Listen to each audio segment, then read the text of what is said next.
And good afternoon, ladies and gentlemen. Welcome to Fitzgerald Stadium for game number 2 of our opening day coverage of our 30-game showcase here at the Firecracker Tournament 2024.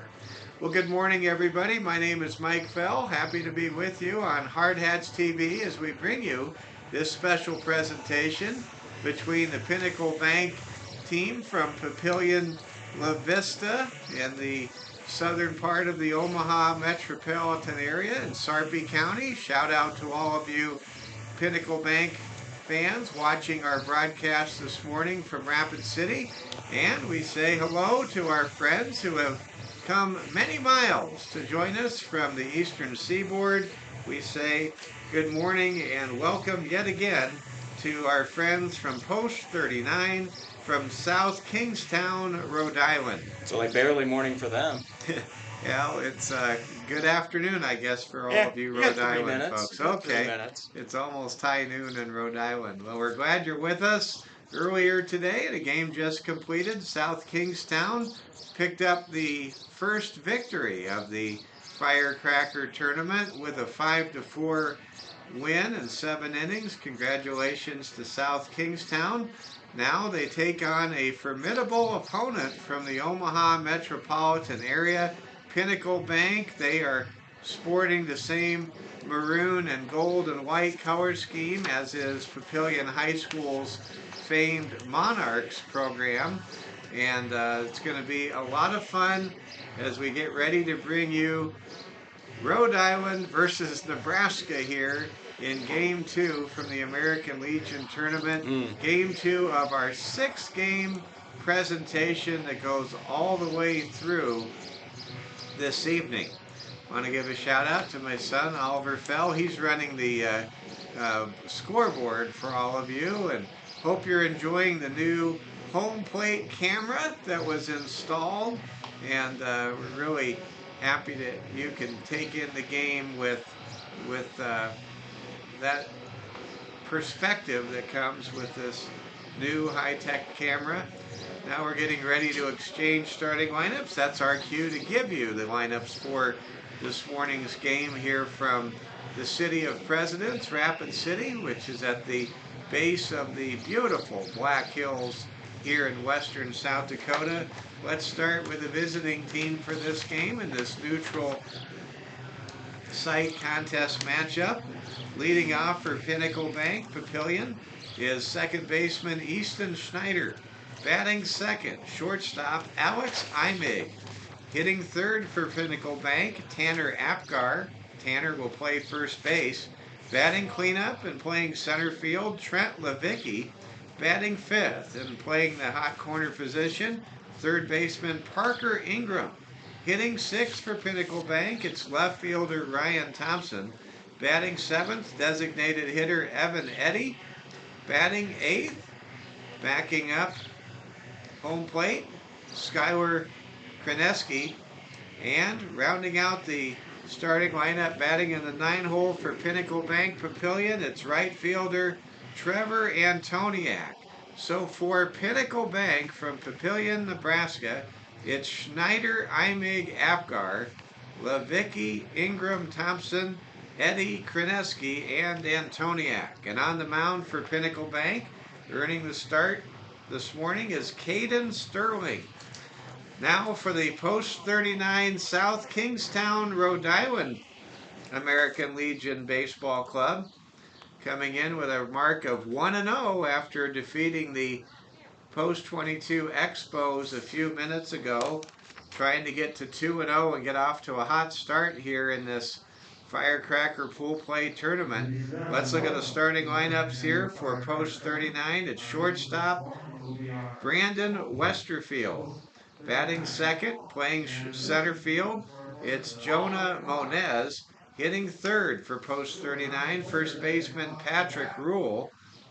Batting fourth, hitting cleanup for the South Kingstown, Rhode Island Ball Club, it's Graham LaPlante. Hitting fifth, it's second baseman Tat Kasabian. Batting sixth and starting on the mound for Post 39 this morning is Will Creed. Batting seventh, Boone Bissett. Boone will play left field. Batting eighth and playing the hot corner at third base is Mark Hutchins Jr. And batting ninth is right fielder Quinn Matos Matos. For South Kingstown, it's Westerfield, Moniz, Rule, LaPlante, Kasabian, Creed, Bissett, Hutchins Jr., and Matos. And here we go. On the mound, as I mentioned, Will Creed will get things going, and Will is throwing his warm-up pitches to catcher Graham LaPlante, and we await Easton Snyder to get the call from the home plate umpire to enter the batter's circle. Nice crowd on hand so far, and great to see all of you watching online on Hard Hats TV as we bring you Game 2 of Day 1 of our 5-day showcase here from the Firecracker tournament.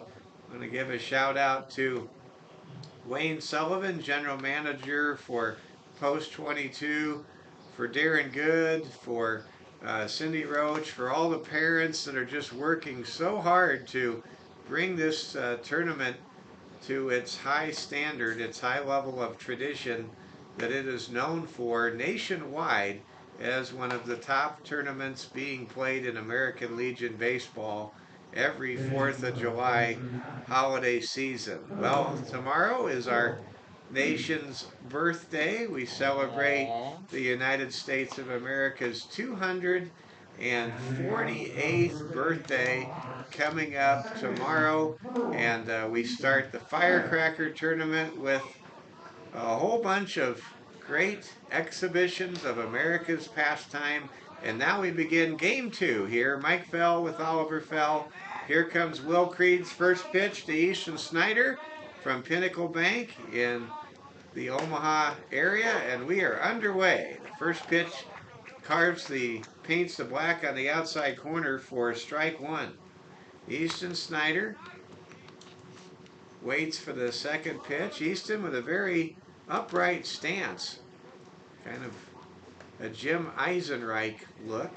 Here's a pitch over for a ball. Paul Molitor, also, and Steve Garvey, known for very similar stances back in the day.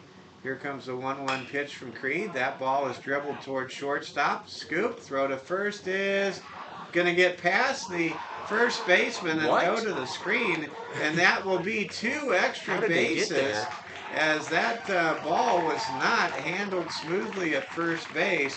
So Easton Snyder will reach in the air and advance all the way to third base. It did not appear that the right fielder for South Kingstown, Quinn Matos, was aware of the ball getting past the first baseman until it was long too late. And I guess we'll call that an error on the first baseman. But it was definitely a hard throw to handle, but it could have been handled. So now here comes Alex Imig with a runner at third base in scoring position with nobody out. We're just underway. We're in the top of the first inning of this 7-inning battle. Here comes the 1-1 pitch to Imig, and that is swung on and missed for strike 2. Will Creed, the starter for South Kingstown, Ohio. He's a left-hander. He fires home, and the ball is fouled out of play and off of the pavilion. There's one boy chasing foul balls. He could earn himself an ice cream by the time this game's over if he's the only one shagging foul balls. Here comes the 1-2 pitch. That pitch is outside for a ball, and the count now squares at 2 balls and 2 strikes. So I'm not sure who everybody in Rhode Island cheers for Major League Baseball. There's a pitch outside. Probably Red Sox. I think Boston Red Sox would be my guess. And I just got to say, how about them Padres? They beat the Red Sox 2 out of 3 at Fenway. That's my team. You're popular. There's a ball 4 and a walk to Alex Imig. Well, I have so much respect for Boston. As a Padres fan, it did mean a lot to me to see the Padres win a series in Fenway Park. And for the record, the Padres have not played a lot of games at American League East ballparks in their history. Here comes a pitch from Creed. That ball is over Nearly hit for him. a strike and right outside for a ball. And Imig is able to steal second base without a throw. So, Alex Imig gets a stolen base, and now Easton Snyder is at third base. Alex Imig's at second. Two men on, nobody out, and we'll have a conference on the mound briefly. Will Creed getting some instructions, preparing for the next hitter from his catcher, Graham LaPlante. And here comes the number 3 hitter for Pinnacle Bank, Tanner Apgar. I remember Apgar having a good tournament when Pinnacle Bank came here a year ago. Had a 3-hit performance in there, Yeah, it was including a good game. triple. Yeah, Tanner really played well, and he's, I'm sure, having a good season so far this year. Here comes now the 2-0 pitch from Will Creed. Two men on in scoring position. No hits yet given up by Will Creed, but he has to navigate through some difficult circumstances. Here comes the pitch from Creed, and that is inside for ball 3. There is a base open, you might say, at first base. That would set up a possible double play and, of course, set up a force at home plate. Here comes a pitch, and that goes back to the screen. The runners will hold. That's ball 4. And now the bases are filled with Pinnacle Bank base runners for Trent Levicki, the cleanup hitter, and Will Creed, who is really struggling to find the strike zone as this inning goes along. Will now wait for the next pitch. Here comes the pitch. Levicki skies the ball towards right field. Matos has it, makes the catch, throws home, and the runners will hold. And that's just what the doctor ordered for Will Creed in the South Kingstown, Rhode Island Ball Club, who comes into this game with a 1-0 record in pool play. Good catch there by Quinn in right field. That's 1 out. Runners are stationed at first, second, and third base now for Parker Ingram, the number 5 hitter in the lineup for Pinnacle Bank. There's a pitch to Parker. That's high for ball 1. Can South Kingstown get out of trouble here and keep this a scoreless tie? They are playing for a bunt in the infield. Infielders drawn in. There's a pitch outside for ball 2. Always interesting to see the strategy employed, and Coach Hutchins for South Kingstown, Rhode Island, bringing in the infielders here, except for the middle infielders at second and short. Corner infielders are standing on the edge of the grass with runners at all the bases. Here comes the 3-0 pitch, and that's ball 4, and that'll bring home the first run of the game. Will Creed issues a 4-pitch walk to Parker Ingram, and that brings home Easton Snyder, who reached third base on an error to start this ball game off. And so now Alex Imig advances to third base. Tanner Apgar standing at second. Ingram's at first, and here comes Ryan Thompson.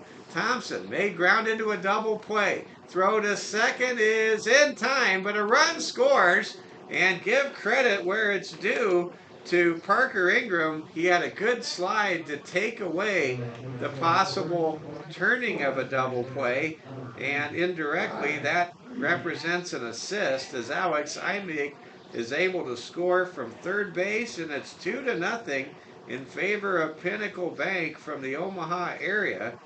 Apgar is out 6-4 if you're scoring along with us, and that's now 2 down. And Ryan Thompson reaches on the fielder's choice officially. So Ingram is retired. 6-4 on that force out. Levicki, you may recall, just a few moments ago, flew out to right field to Quinn Matos, and now Tanner Apgar is at third base, and there goes a stolen base without a throw to Ryan Thompson. And in that situation, as Thompson gets a stolen base, it's a good idea not to throw down to second because you don't want to allow that runner to break from third. So now 2 on with 2 out, 2 men in scoring position. Count is quickly at 3-1 to Evan Eddy. Evan Eddy trying to bring home 2 of his teammates and break this game wide open, and he draws a walk, ball 4. Will Creed has really struggled with his command, but he's 1 out away from getting out of this first inning, and we see it so often, especially here at the American Legion level, where sometimes that first inning is a real struggle, but then starting pitchers tend to settle down as the game moves along. Here comes the left-hander's first pitch, and that is sky high to Skylar Kreneski. Skylar, the number 8 hitter for Pinnacle Bank, watches the pitch go shoulder high now for ball 2, and Will Creed, he can't get his pitches to go low into the zone at all.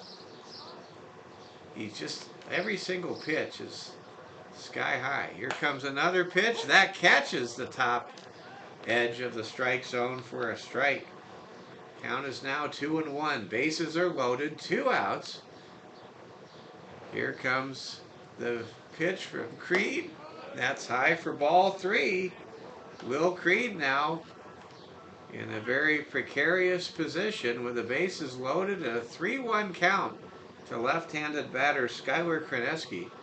Here comes a pitch to Skylar. That's ball 4, and it's a 3-0 ball game in favor of Pinnacle Bank from Papillion-La Vista.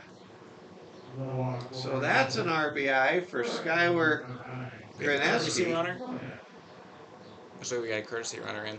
And now we'll have a courtesy runner for the catcher, Skylar Kreneski. We'll try to identify that. It was number 4 on the lineup there. Aiden Vodka is the pinch runner. Thank you, Oliver. Now Trevor Antoniak, the batter. Trevor wears number 9, and he hits number 9 in the lineup.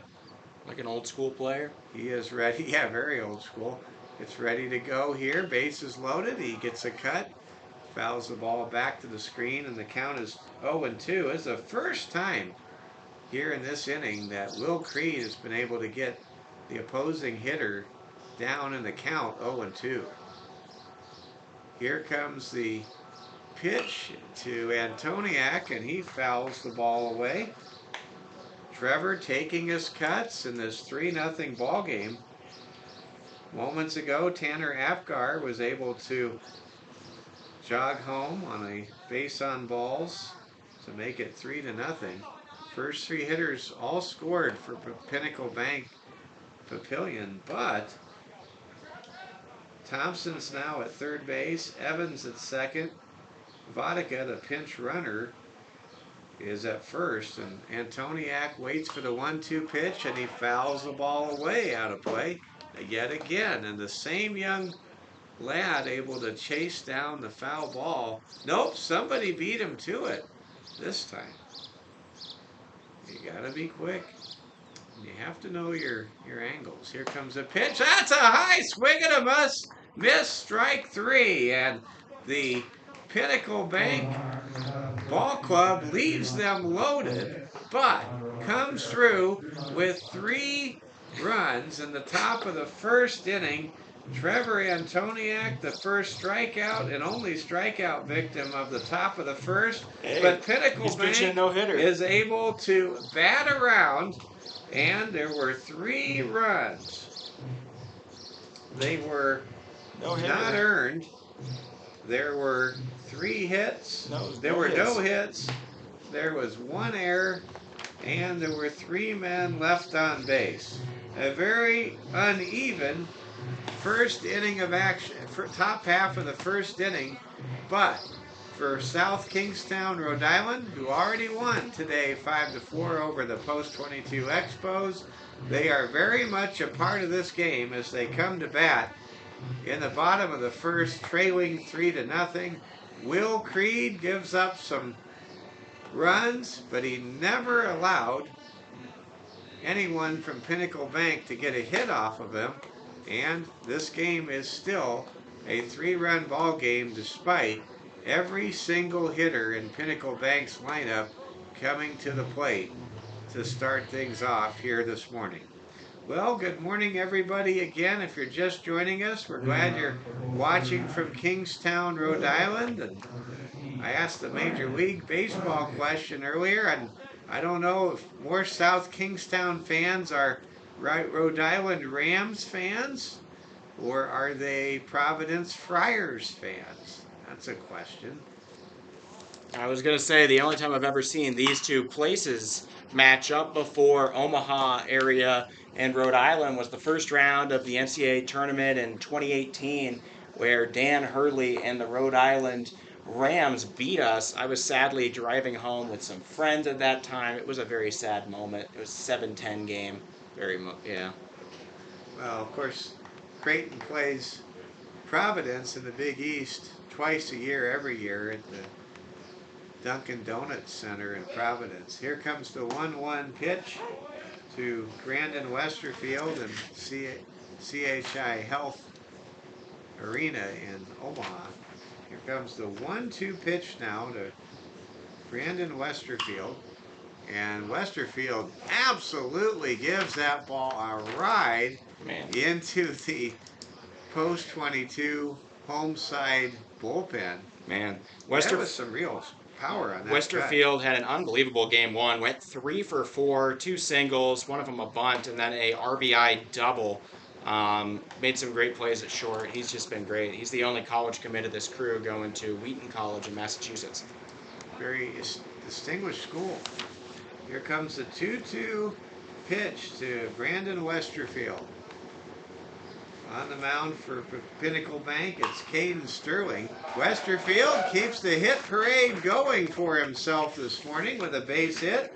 Would love to know what Brandon had for breakfast. He is hitting everything that moves.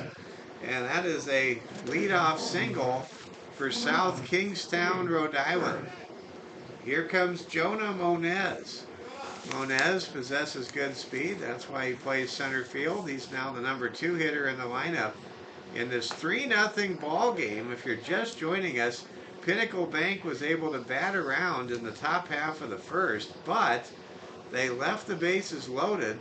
Will Creed struggled with his command, but all things considered, limited the damage. Here comes the pitch from Sterling, and that's high for ball 2. So far, it seems like these balls have really been sailing on the starting pitchers for both ball clubs. We've just not seen a lot of low pitches from either Sterling or Creed, and that ball gets away from the catcher on a bounce, and that will be a wild pitch, and Brandon Westerfield now moves into scoring position on the wild pitch. Give credit there to the catcher, Skylar Kreneski. He made a real effort to try to keep that ball from getting past him. He just couldn't bring it in. Now here comes the 3-0 delivery to Jonah Monez. Here's the pitch, and that pitch is outside for ball 4.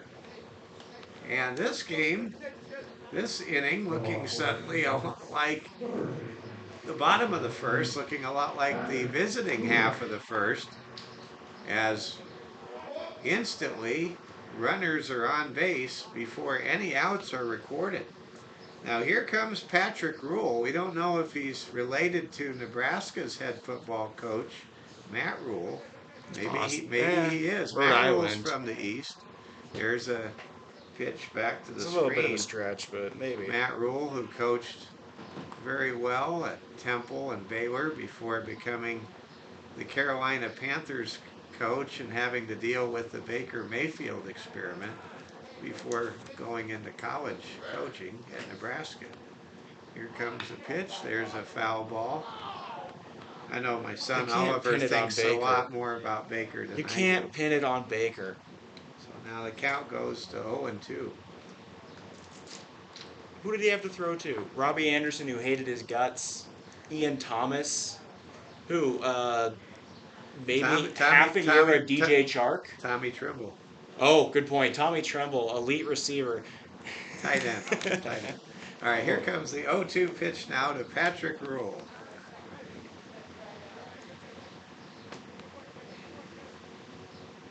And that ball is fouled. Out of play. Count remains at 0-2.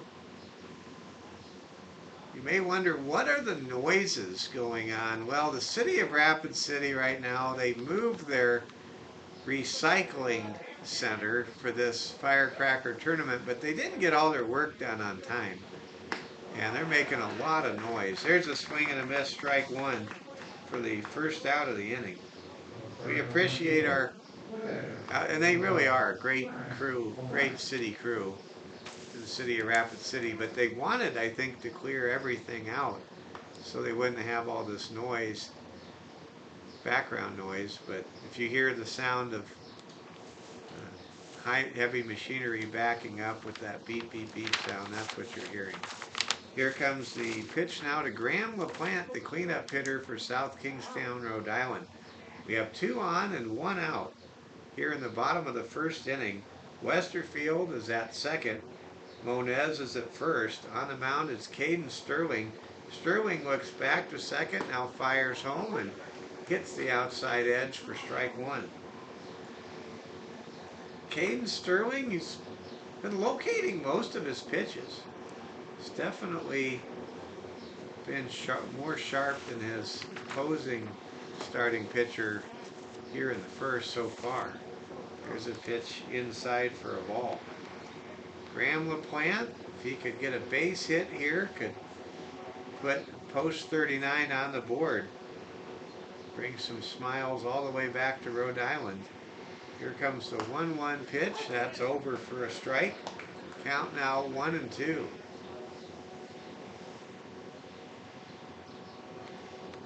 Graham LaPlante down in the count, batting with 1 out, 2 on. Runners at first and second. Pitch from Sterling is popped up, and is it playable? It is not. It lands in the visitors' bullpen, and the count remains at 1 ball and 2 strikes. Mike Fell with you, along with Oliver Fell, the voice of Hard Hats TV. Happy you're with us. This is day number 1 of the Firecracker tournament. We're going to have a lot of people here at Fitzgerald Stadium, especially Friday night for the big fireworks display. Here comes the 1-2 pitch now to Graham LaPlante. And that pitch is outside for a ball. Graham LaPlante, he is a catcher. And you know, catchers just have a better sense of the strike zone than most position players for pretty obvious reasons. They're always around home plate all the time. Here comes the pitch. That's high above the letters. Count now moves to 3-2. The scoreboard operator has it at 2-2, but it is 3-2. Here comes the pitch now. The full count pitch to LaPlante. That's high, ball 4. And now the bases are loaded for post 39, South Kingstown, Rhode Island. Brandon Westerfield moves ahead to third base. Jonah Moniz advances 90 feet to second.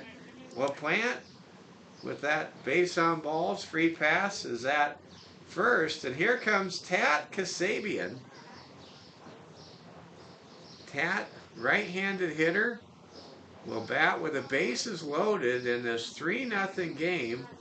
We're still relatively early, not only in terms of the fact it's the first inning, but it's still morning out here in Mountain Daylight Time here in Rapid City. We've got viewers watching in 3 time zones for sure right now. Time zones including Eastern time zone, the Central time zone where Omaha is located, where Papillion-La Vista is located, and I'm sure some local folks here in Rapid City taking in the game. There's a pitch high for a strike, for a ball rather. It's a Tat Kasabian. Here comes the 1-0 pitch from Sterling to Kasabian. And that pitch catches the outside edge for a strike one.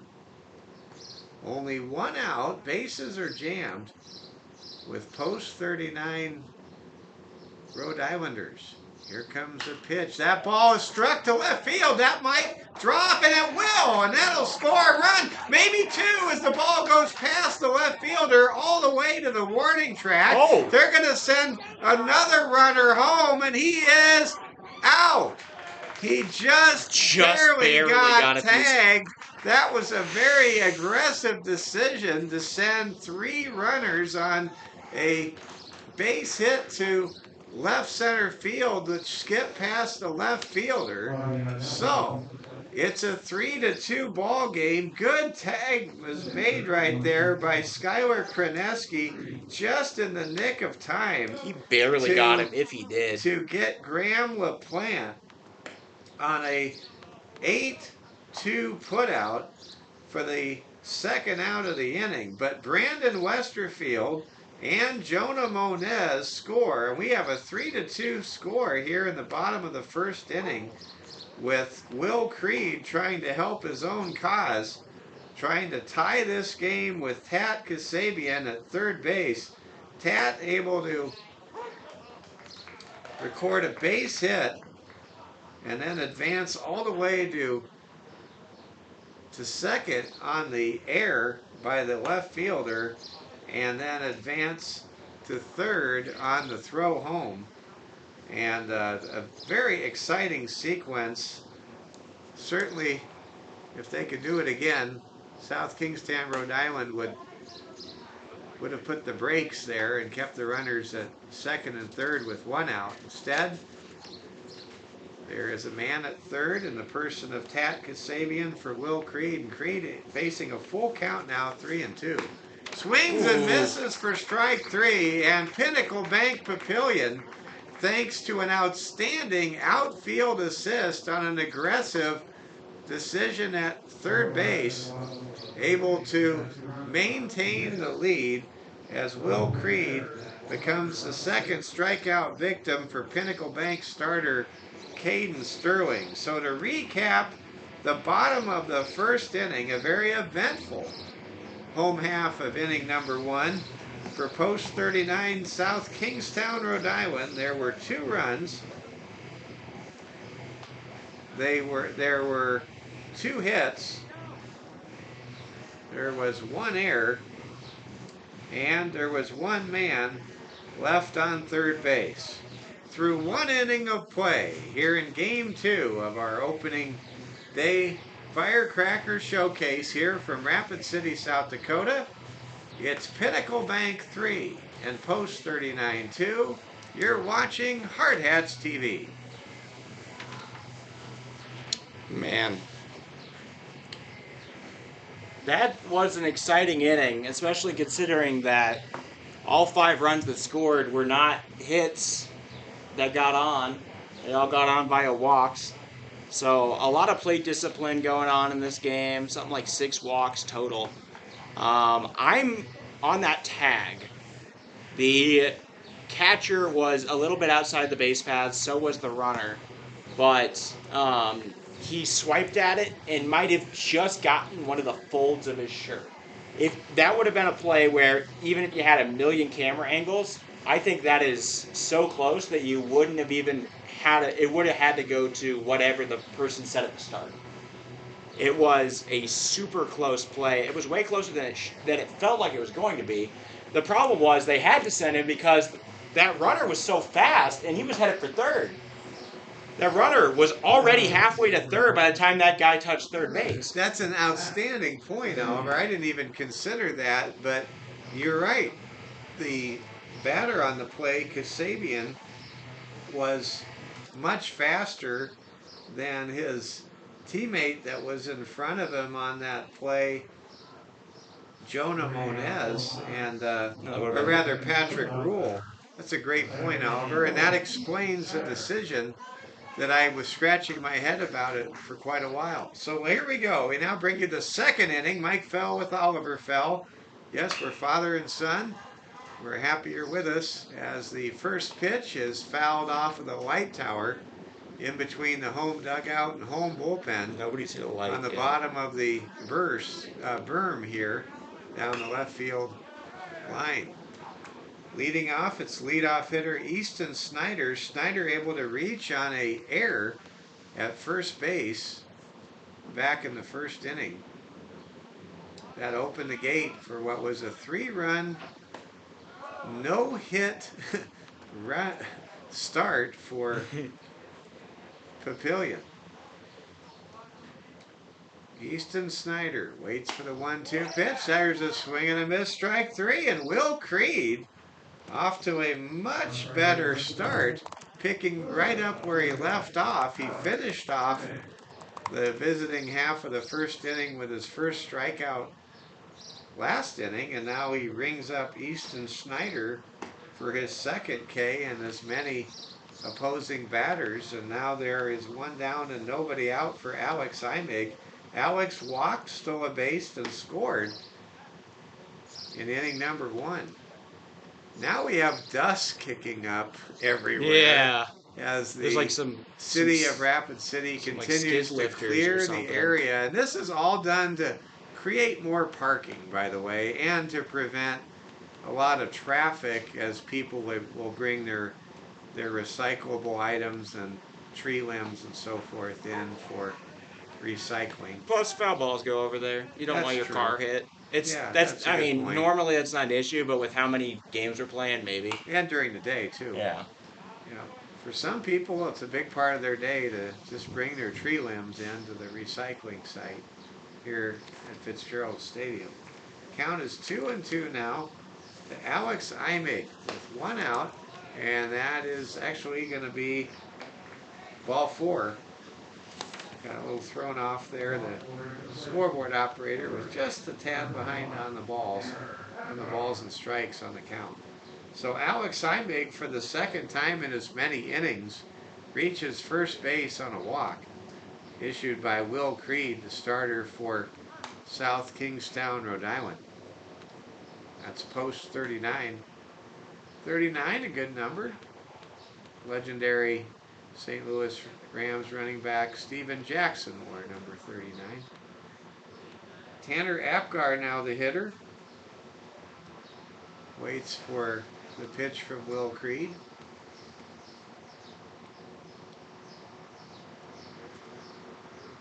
Creed fires home, and that pitch is over for a strike. I am by no means an expert on pitching, but it seems to me as though Will Creed has really kind of tightened his mechanics this inning versus last inning. Doesn't seem like he's as loose in terms of how he positions himself before he fires home. There's a foul ball for strike 2, and Apgar now down in the count 1-2. 1 on, 1 out. Papillion leading 3-2 over South Kingstown, Rhode Island, and that ball struck hard to center. That's a base hit, and for the first time in 12 at-bats in this 3-2 game, Pinnacle Bank, Papillion, Nebraska, has a base hit as Tanner Apgar advances Alex Imig to second base.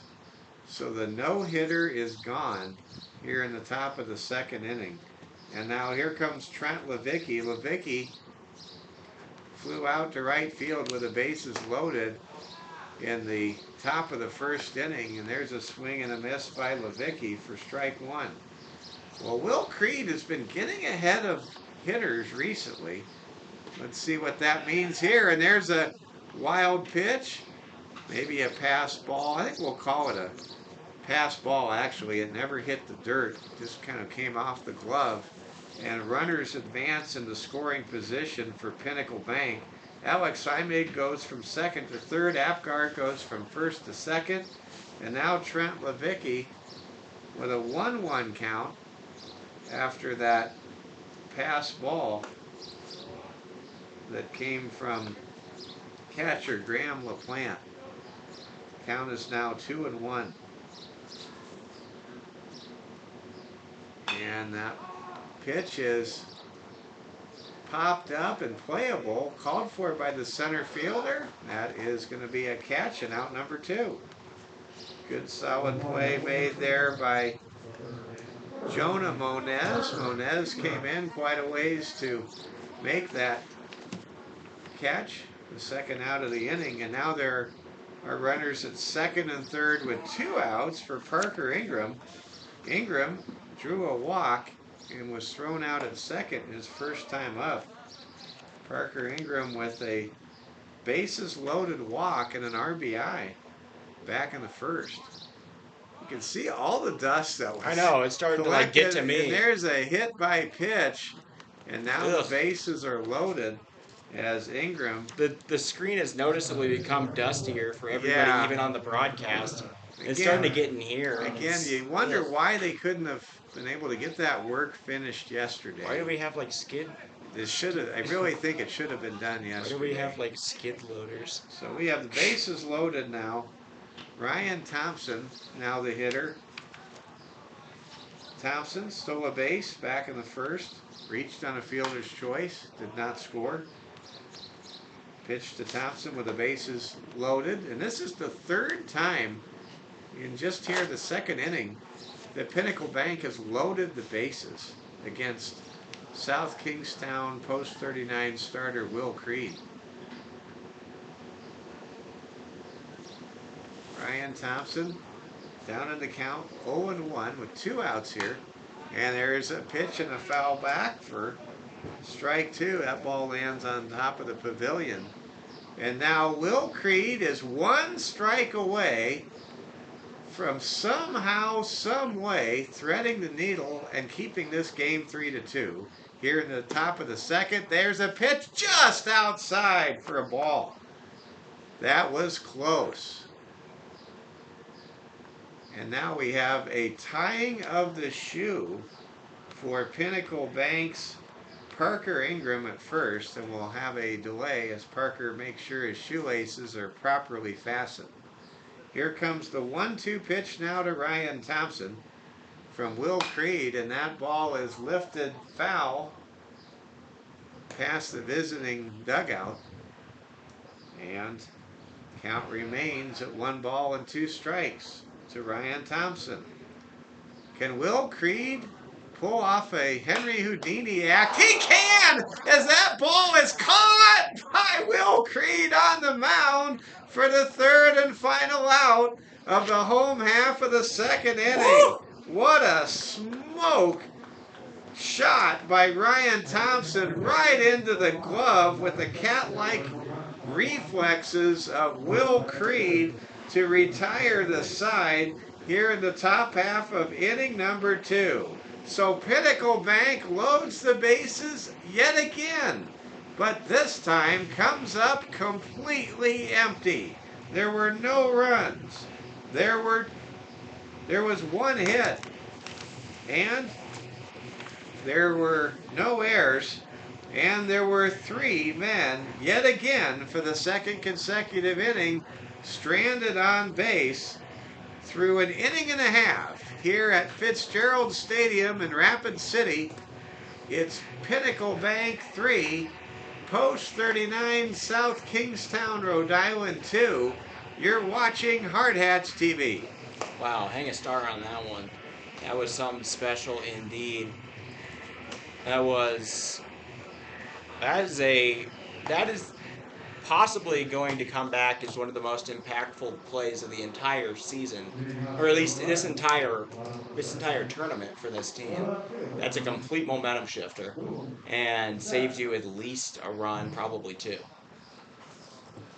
Well said. We now move to the bottom of the 2nd inning, and it is locally here in Rapid City 10:41. That means it's 11:41 back in Papillion-La Vista in Sarpy County. I am proud to say I am from West Omaha, near Big Fred's, near Boys Town. proud Creighton Prep graduate. Here's a pitch inside for the ball. Count is quickly 1-1. Boone Bassett, Mark Hutchins Jr., and Quinn Matos are all set to come to bat at with the bottom of the order for post 39 here in the second inning, with post 39 trailing 3-2. And a very exciting game so far with a lot of built-in suspenseful moments. There's a base hit into right field, and Boone Bassett is on with a leadoff base knock. And that's the second time in 2 innings that the young men from South Kingstown, Rhode Island have been able to put the leadoff man aboard. Now here comes Mark Hutchins Jr. Mark, the son of the coach for post 39, batting right-handed, waits for Caden Sterling's first pitch, and that pitch is over for strike 1. If you're just joining us, post 39 from Rhode Island able to defeat the post 22 Expos 5-4 in an exciting game that my son Oliver Fell had for all of you fans earlier this morning. We get off to an early start here, but it's not too early in Rhode Island. We get the action going at 9:30 every morning. There's a pop up to the outfield. It'll be caught for the first out. Making the grab for Pinnacle Bank is right fielder Trevor Antoniak. And Mark Hutchins has retired with a fly out to right field, and there's another wave of dust. The city of Rapid City continues to meticulously and in a very dusty way clear out the recycling center area beyond the berm fence down the first base and left field line here at Fitzgerald Stadium. As you can hear all the noises and the beeps in the background too. Somewhat distracting. Here comes the 1-0 pitch now to Quinn Matos, and that pitch is inside for a ball. Post 39 with a man at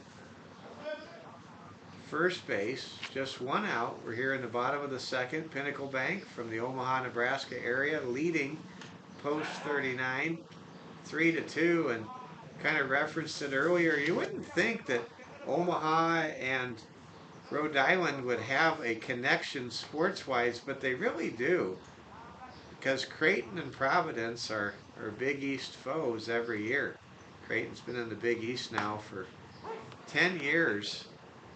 They've reached the Sweet 16 3 times in the last 4 seasons under their great coach, Greg McDermott. Here's a chopper toward short, could be 2, and it won't be anything. Wow. As that time the shortstop for Pinnacle Bank, Alex Imig, just couldn't get the ball out of his glove. He may have been a little crossed up with his decision making, whether to flip to second. And by the time he got the ball on the hop, Yeah. he wasn't sure if he had the angle to go to second or the time on his side. They give him an error. And they will give him a tough error there, but it's the right call, because he should have thrown the first and made the second out there, but he didn't. So Quinn Matos reaches first base on an error. Boone Bassett is safe at second, and here comes Brandon Westerfield, who has been absolutely dynamite this morning here in Rapid City, but quickly falls behind in the count 0-2. Here comes the 0-2 pitch to Brandon Westerfield, who fouls the ball out of play on top of the canopy on the pavilion here at Fitzgerald Stadium. In case you're wondering how great a ballpark is Fitzgerald Stadium, folks, it really is that good. It is better than many minor league ballparks in the country. It's that special of a place to broadcast, play, or come watch a game. Count is now 0-2 to Brandon Westerfield. Post 22, the American Legion program that has won 46 South Dakota State Championships, the host here at Firecracker and the defending champions of this Firecracker tournament, having won last year's title with Harrison Good's heroics as he hit a walk-off homer in the bottom of the 7th to send the city of Rapid City into joyous delirium on our nation's birthday a year ago in 59-degree weather. Here's a pitch, fouled away, out of play. Count remains at 0-2. Speaking of Providence Friars basketball, always think of Ed Cooley. What a great job he did for Providence. Don't mention him. They hate him now. Well, he was tremendous at Providence. He now coaches Georgetown. And he said it was divine providence he went there in the press conference. Here's a swing and a miss, strike 3. And that retires Brandon Westerfield. So there's 2 down now with 2 on. And here comes Jonah Monez. Jonah coming to hit with 2 on and 2 out.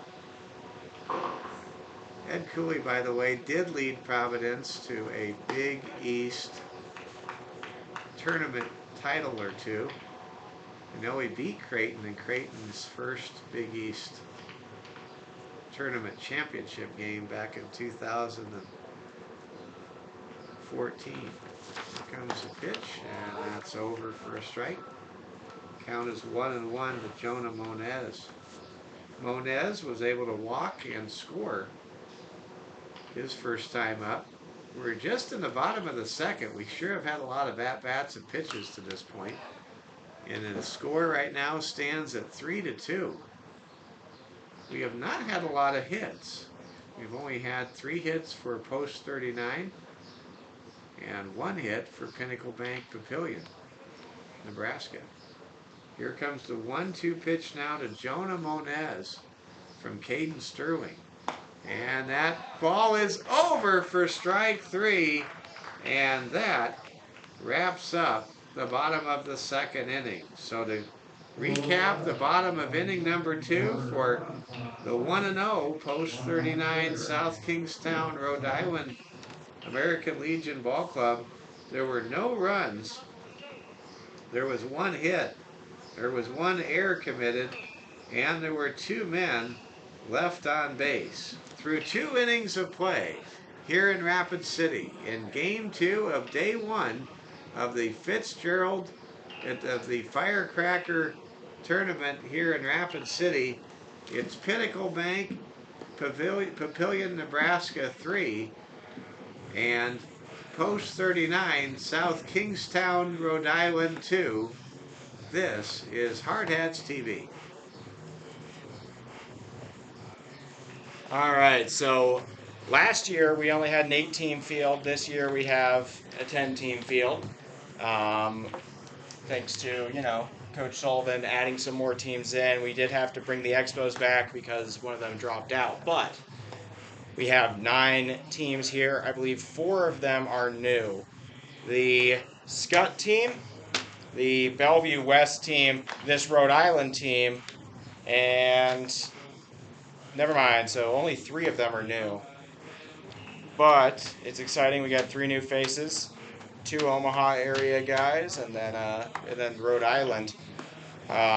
Several of the all-tournament team members coming back from last year. Sam Matosic of Missoula returning. Pitcher Ross Frank for Rocky Mountain High School returning. Harrison Good, the MVP of the tournament. By my opinion, this is all tournament my opinion. I watched all the games. I gave it out. Anyways. And then Jake Franks did make it for Papillion, but he graduated and moved on. He is not here, but he was the Papillion representative from that squad last year. Thank you very much, Oliver Fell. We now bring you the top of the 3rd inning, 3-2, Papillion leading Post 39. And back on the mound is starter Will Creed for South Kingstown, Rhode Island. Creed sees the ball fouled away, out of play. And little boy with the black shirt able to get the ball. And we are starting to have some raindrops for the first time. It's all turf, though. We're good. We have a turf field, and here's the thing. Because of the turf field, we usually play through these rain showers. That's a lot of rain. But this is quite a deluge coming down. Huh. I'm really glad I kept my windows up. Yeah, no, you'd be swimming in your car. Not sure all the fans did because it was sunny. Hopefully they'll get got here. There's a chopper to second, throw to first, in time to retire the leadoff hitter for the first time in this game. So Patrick Rule grounds out second to first, and now Graham LaPlante comes up to bat. We have a outstanding turf field. The only part of the field that's not turf is the warning track here at Fitzgerald Which has a lot of Stadium. pebbles in it. It's going to be fine. Yeah, and a lot of times the ball doesn't get to the warning track.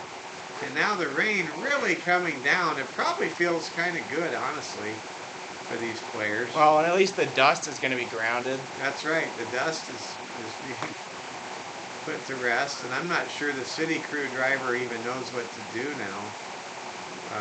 Beyond our. I don't even know what he is doing. I don't either. Just leave Here it as a lie. comes the 1-1 pitch to LaPlante. That ball lifted into left field. It's going to be a challenge with the raindrops, but that is caught and left for the second out of the inning. And Will Creed, he's proving to be a bit of a proverbial mud horse for post 39 as he's doing his best pitching between the raindrops. He's pitching much better with it raining than he did when there were dry and fair conditions. Now, coming up to bat is Trevor Antoniak. So the first hitter was not, by the way, Patrick Rule. It was Evan Eddy. Here's a pop-up, and that is caught by the third baseman. And there's a 1-2-3 inning, and look at Will Creed. He is smiling from ear to ear. He's like, can we just keep the rain coming? He's wet and happy, man. Because he gets a 1-2. Look at the manager. Yeah. He's like, Jesus, it just need to rain on you?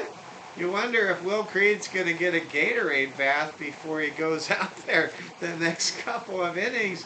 That was just some great pitching by Will, and whatever works. Yeah. Whatever works. The heavens open bad news. and Will Creed. Bad news for Will. This looks like a very slim cloud.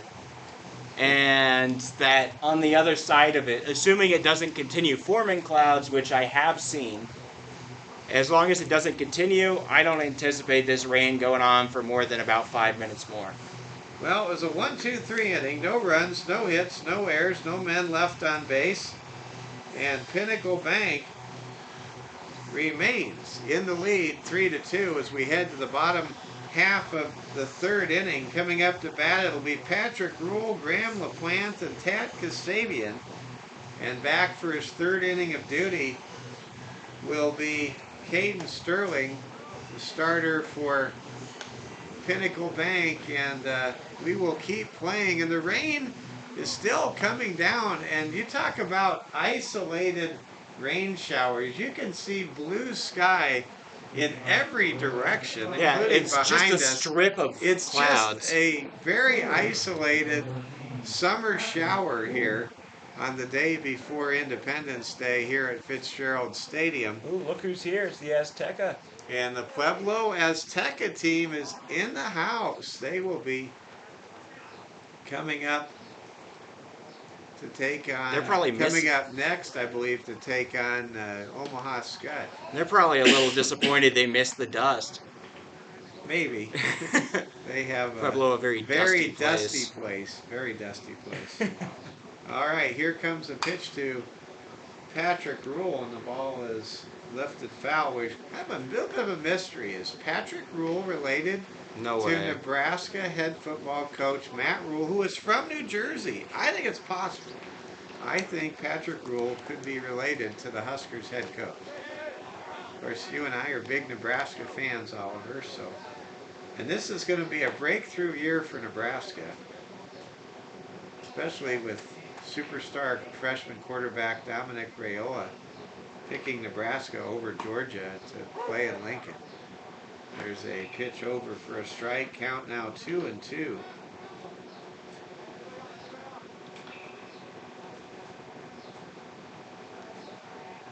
It's a 2-2 pitch, and Rhule lifts the ball to right field, and that'll drop for a base hit. Patrick Rhule is on base, and now the tying run is aboard with nobody out here in the home half of the third inning. And the rain is really dissipating now. Yeah. It's a very soft It was going shower. And Maybe they're losing their superpowers. Maybe in 5 minutes it will be high and dry for the rest of the day, possibly. But you have to appreciate this turf field that they were able to put in here at Fitzgerald Stadium. No need to summon a grounds crew and go ahead and roll out the tarp or anything like that. In fact, Oliver, you broadcast the game during a hailstorm. Yeah, well, they didn't keep playing during the hailstorm, but it was really cool. The clip of it now at 1.4 million views on TikTok. Everybody just having fun. It was fun. I had a lot of fun watching it. The players had fun doing it, but the PA announcers, they were being a little cranky about it, saying, you got to stay inside, there's a lightning delay. But, I don't know. Boys will be boys. Here we go. We're in the bottom of the third inning. Pinnacle Bank, Papillion-La Vista, Nebraska, on the southern edge of the Omaha metro area in Sarpy County, near where the Royals AAA Omaha Storm Chasers American Association baseball team play. Leading 3-2 over the Post 39 South Kingstown, Rhode Island ball club.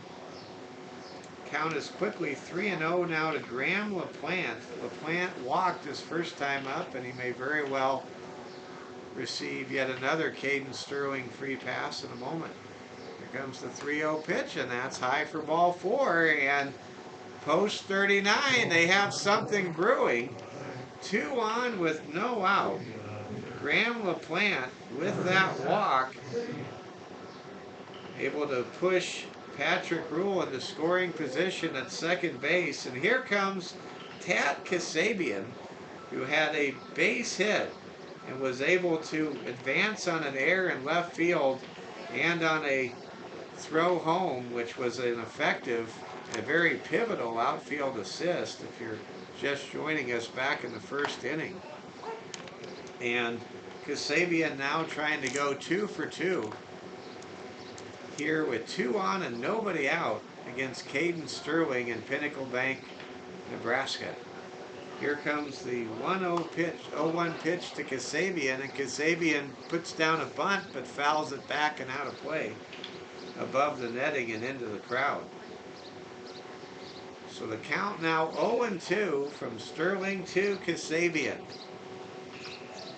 Tat Kasabian, 2 on, nobody out, with Papillion on top 3-2 here in the bottom of the third inning. And we now have a delay.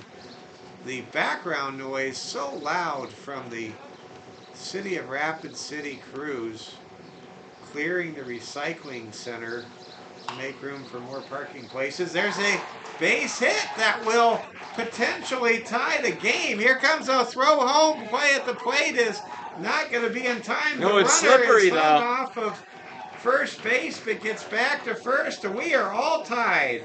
Tat Kasabian with an RBI single brings home Patrick Rhule from second base, and we have ourselves a new ball game here in the third inning. It's 3-3, and the Post 39 South Kingstown, Rhode Island ball club, which is out hit Pinnacle Bank Papillion 5-1.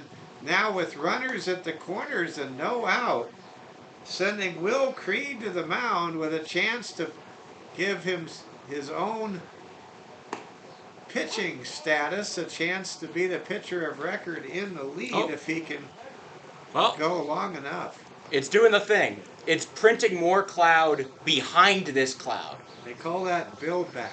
Well, it's doing that thing. Okay. And so we might have rain for a little longer. All right, we'll see. Because the cloud just keeps getting longer. All right, here's a throw back to first. They're going to call a balk on the pitcher, Caden Sterling. So that gives Post 39 South Kingstown, Rhode Island, their first lead of the game, 4-3, as Graham LaPlante jogs home on a balk issued to South Kingstown, Rhode Island by starting pitcher Caden Sterling, and now Tat Kasabian is in scoring position at second base, and all of this with nobody retired here in the home half of the third inning for South Kingstown, Rhode Island. Pinnacle Bank right now has to be extremely haunted by stranding the bases in the first and second innings and only having 3 runs to show for it, and now trailing in this game 4-3 here in the home half of inning number 3. There's a pitch outside for a ball, and just like a missed extra point in the first half can haunt a football team in a game of football, you can see in baseball, if you strand 6 runners in the first 2 innings in a baseball game and only cash in 3 runs, that's not an exchange that's going to work in your favor when you're facing a team as good as Post 39 South Kingstown, Rhode Island. Count is now 3-2 to Will Creed. Creed hits the ball in the corner, and it's a long hit ball, and it's fair in the corner. That will bring home another run. And there is a double as the base runner. Oh, he's all wet. He's all wide. He's black. Oh, wow. He slides. He's covered across in like turf juice. The turf juice, or the recycled tire pellets that make up the constitutional elements of this turf field here at Dave Plew Field at Fitzgerald Stadium. So Will Creed with an RBI double makes it now 5-3. That's the first extra base hit of this ball game for either team. And there's a wild pitch by Caden Sterling. And now Creed is at third base with nobody out. Oh, Caden Sterling really seeing the wheels fall off of his wagon. He's issued a balk. He just had a wild pitch that there's no way could be handled by catcher Skylar Kreneski. And he's been getting hit hard, giving up 3 hits and a walk to the first 4 opposing hitters. And you can really tell that Post 39 from Rhode Island, our nation's smallest state, having no problem their second time through the order catching up to Caden Sterling's offerings. The count now goes 1-2 to Boone Bissett. On deck, it's Mark Hutchins Jr. At third base, it's Will Creed. And there's a pitch outside that moves the count squarely to 2 balls and 2 strikes. Can Boone Bissett make it 6-3 here?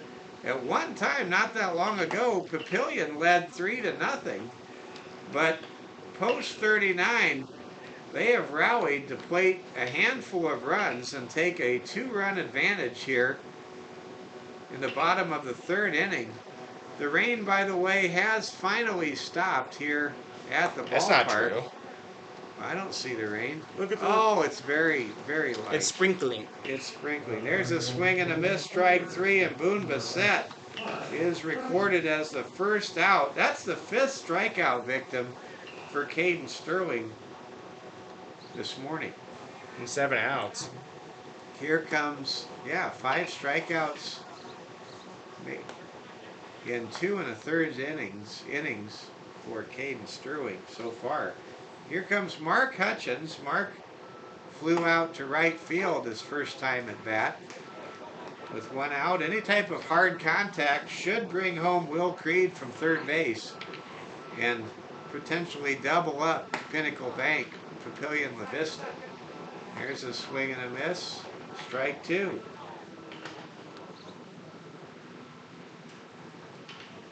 Here comes the pitch to Hutchins, and that ball is high for a ball. Papillion-La Vista, a great athletic tradition a foul ball. Pick it back up. I believe that the movie Election, It starring was. Reese Witherspoon and Mm-hmm. Chris Klein from the American Pie franchise, was filmed there. Here's a pop-up to center field, and the ball is caught. That should bring home a run. Good throw home. It could be close. Did he get him? He did! The second outfield assist in this ball game is recorded by Pinnacle Bank Papillion as not once but twice center fielder Trent Levicki has gunned down a man at home plate for post 39. What a play. Wow. Mark Hutchins Jr. flies out to center field. It most likely appeared to be a RBI pop out, a fly ball, a sac fly RBI to center, but it is not, as Will Creed is gunned down, maybe lacking the speed for Creed, to twist the Top Gun phrase right there, as he is recorded as the third out of the inning at home plate. That is the second 8-2 put out. We're getting a rain in delay. This ball game, and now the rain is really coming down, and we have a rain delay as we will not play through this rain. The umpires will not give Will Creed what he wants, I think, which is an extended appearance between the It just keeps raindrops. printing clouds. And we just seem to have what Oliver is rightfully noting as a developing, rapidly multiplying supercell right above Fitzgerald Stadium on the west side of Rapid City. And folks, I'll just put it this way, the Black Hills are not hills. They are real mountains, and these mountains in the Black Hills, they make their own weather. You can't really predict the weather right next to the Black Hills. The weather is made by the mountains themselves. Maybe some of you fans out in Rhode Island know that things like that maybe happen in upstate New York with the in the Catskills or the Adirondacks or the Hamptons. But definitely mountains have a way of making their own freaky weather, and that has now led to a rain delay as we just finished the third inning with post 39 South Kingstown, Ohio leading Rhode Island 5-3. Let's recap the bottom of the third inning. There were 2 runs scored. They were earned runs. There were 3 hits. There were no errors, and there were no men left on base. Post 39, South Kingstown, Rhode Island 5, Pinnacle Bank, Papillion-La Vista 3. We head to the 4th inning, but first we will have an extended rain delay as we have a downpour just in this one part of Rapid City where most of Rapid City is under bright sunshine at the moment. You're watching Hard Hats TV.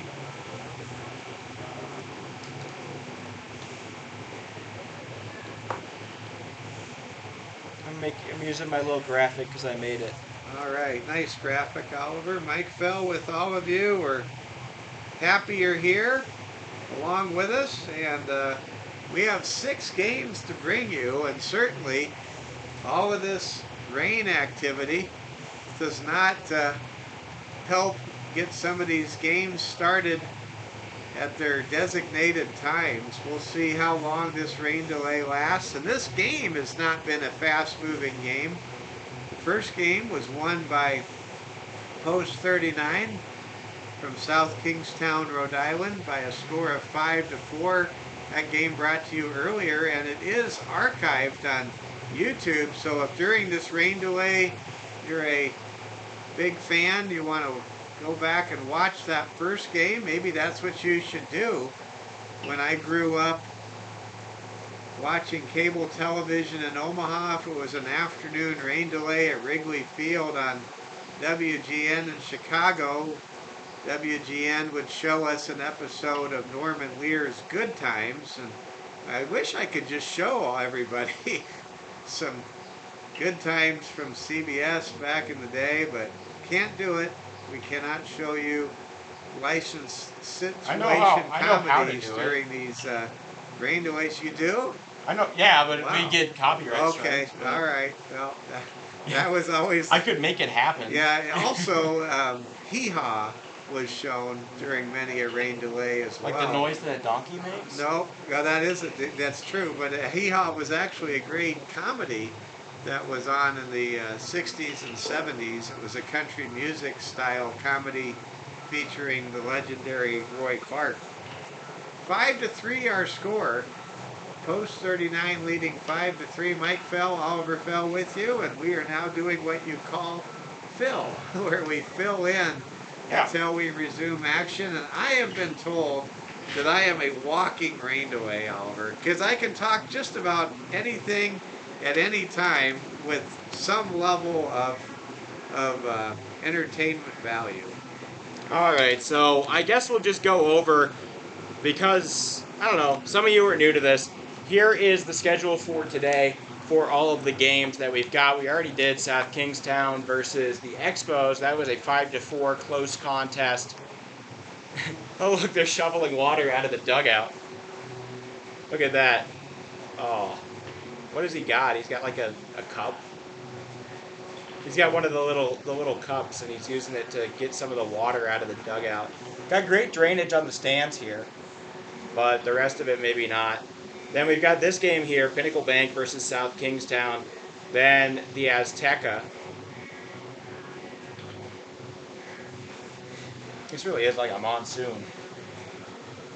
It really did it. Then we've got, Azteca versus Scott after this. Then Bellevue West plays Scott in a Nebraska showdown, with Missoula and Premier West playing at 4:30 approximately. Probably not anymore, but more like 5 probably.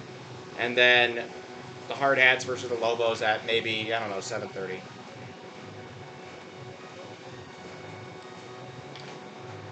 Where would you rather be than the ballpark on I don't know what he thinks he's doing. It's just 4th gonna of come back July in. week, 4th of July weekend, and hope everybody has a great time. And what's neat about the era and time in which we live is somebody could go to the beach right now if they're along the Atlantic Ocean where Rhode Island is, and they could just enjoy the Firecracker from the beach. Mm-hmm.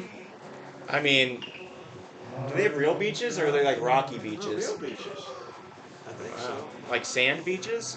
Well, I don't know my East Coast well enough to know if they have rocky beaches or sandy beaches, but in the movie Jaws, which was filmed, I think, at Martha's Vineyard, they had sandy beaches there, and I think Martha's Vineyard's in Massachusetts, which is further up the coast from Rhode Island.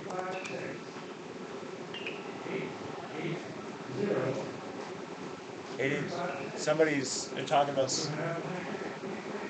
I think somebody's car's having something, I don't know. I wish they would do what we saw Cornbread Bradley and the NLB team do last year, where they were throwing around a baseball with little notes on it for one another in the rain delay. That was fun. That NLB team, that team from last year that ended up getting runner-up, that was a squad. It was a great collection of talent. It was a bunch of characters, and the entertainment value derived from them was fantastic. Maybe not the sportsmanship, but the rest of it. I wonder if that's going to be one heavy. These are going to be some very heavy trash cans at the end of the day. Oh, yeah. Sorry to Darren or whatever dad's going to have to either pour out the trash juice, which, icky, or carry around the water. I might have to volunteer for that. But yeah, so Pueblo's here. They're probably excited to see rain. It's been a while for them, probably. And then Scott, Omaha. They get this kind of often. Yeah. Now, and our heart goes out to everybody impacted by all the flooding in along the Missouri River, as there's been Oh, really? a tremendous amount of rain and a lot of flood damage across Minnesota and southeastern South Dakota, northern Iowa, eastern Nebraska, and just hope everybody's all right. Now I have I see one of the. It looks like a kid over there that might be on one of the teams. He's got a MacBook or something with the exact Post 22 sticker, which is on our streaming equipment. And I have to wonder. I haven't seen that sold. Oh, Is how he? about this? Is he doing something? Yeah. We got to share this. I want to thank one of our viewers. He says, I'm at the beach right now watching the game. You guys are awesome. Well, you're awesome. Thanks for that nice post right there. And you got to love it. They do have sand beaches. Sandy beaches. They do in have Rhode sand Island. beaches. I was thinking they might have had like rocky, jagged, like Maine Yeah, beaches. I think you're thinking about Maine. Yeah. Yeah, but no. Or like this is- Vermont, or Yeah, Vermont is, I hate to break it to you, Oliver. It's landlocked. It's landlocked. Yeah, sorry. Yeah, it's okay. Go Catamounts. Go Catamounts. Vermont. Shout out to John Becker, longtime coach of them. He's one of 8 coaches in Division I that did not play any basketball at any level. There are very few of them out there. John Becker did not. Will Wade of McNeese State played high school golf. Bruce Pearl had a back condition as a kid and couldn't play basketball. So despite how big he is, he never played. There's a couple others. FAU's coach was always interested in the team, always worked out with the team, but could never make it because he was a little overweight. But he's been great now. Not Dusty May, but the new one. I've got lists, but actually a breakdown. I think let's take a step backwards here, Oliver. I don't think people know what your list is. You're recognizing basketball NCAA coaches Division that I have never basketball played player. basketball. Yeah, or that never played it at anything more than like a rec league level. It's not. Yeah, it's an interesting deal, but there are a few of them out there. John Becker among them. So is the longest tenured coach in D1. In D1 right now at Houston Christian, formerly Houston Baptist. I can't remember his name. It's John something. But he was an administrator that took it on in the high school he was working at. He's like, oh, I'll do this. And he ended up being really good at it. And they hired him for other administration duties. He did well here. And he's been the coach since 1984. Watching Houston Christian go from D2 to D1. And they will make the tournament one of these years. Their women's team makes it sometimes. But I believe they're still in the Never Made a Tournament club. Along with Nebraska Omaha. But according to everything we got in here from all of our teams in this tournament, we have a couple of college commits, a lot of JUCOs, but JUCO is sometimes better than a lot of smaller schools or places where you won't get opportunity. But the D1 guys that we have in this tournament, Wilson Kiefer, shortstop for the Hard Hats, going to Northern Colorado, and Greeley. Then we've got on the Papillion team, Brett Holscher going to Nebraska. He's a pitcher and outfielder, not in this game right now, I don't think. A lot of guys for Bellevue West could have been, like there was Nick Riggs going to Omaha and Ty Smolinski going to Kansas State, but they still have a few. Drew Grego, an infielder and right-handed pitcher, going to Nebraska as well, and Tanner Hosick going to University of Nebraska Omaha. So we got a few there. No D1 guys on Pueblo Azteca, but Roy Higginbotham, their pitcher and ace, he could definitely go there if he chose community college route, but I'm sure he had offers. He was first-team All-State in Colorado, just a fantastic pitcher. And then, yeah, returning from the all-tournament team last year, of guys that I handed out, Ross Frank, pitcher for Rocky Mountain Lobos, third baseman Sam Matosic of Missoula, then Harrison Good, outfielder for the Hard Hats, and that's it. Oliver, I want to share with everybody a story they may never have heard, and this involves Rhode Island and baseball. But did you know that over 3 days in 1981, the longest game in the history of professional baseball was played in Pawtucket, Rhode Island? Huh. That's right. The Pawtucket Red Sox and the Rochester Red Wings, two teams from the AAA International League, played the longest game in professional baseball history over 3 days. The game lasted 33 innings with 8 hours and 25 minutes of playing time. And yes, the legendary Hall of Famer, Red Sox star third baseman Wade Boggs was a part of that game. Isn't that something? Yeah, absolutely. But yeah, I mean, 33 innings. You have to wonder at which point, how many innings deep do you throw the position player? That's usually when this stuff ends. Is when the position player's out there. The position players must have been pitching fantastic. And I'm sure some pitchers or somebody had to come in and play the field too. There's so many changes you have to make to throw 33 innings in a game at all. Well, it was just, that game was played at the very earliest days of ESPN, which of course is based in Connecticut, Bristol, and right? in Bristol, Connecticut. And you know, I just remember as a kid, I would have been, when that game was played, about 11 years old. I just remember being so astounded that there was actually a game that lasted 33 innings. And I still, to this day, I associate baseball in Rhode Island with the Pawtucket Red Sox, or the Paw Sox as they were known. And, you know, you think about great minor league historical moments. Nothing quite like a 33 inning game played in Pawtucket, Rhode Island. Absolutely. I mean that's a once in a lifetime experience for all of those who not only showed up, but I don't know how much you stayed. You probably could have come back the next day and seen a little. It was over 3 days. Yeah. Well, we're happy you're with us. Mike Fell, Oliver Fell with you. Game 2 of day number 1 of our 5-day showcase here at the Firecracker here in Rapid City.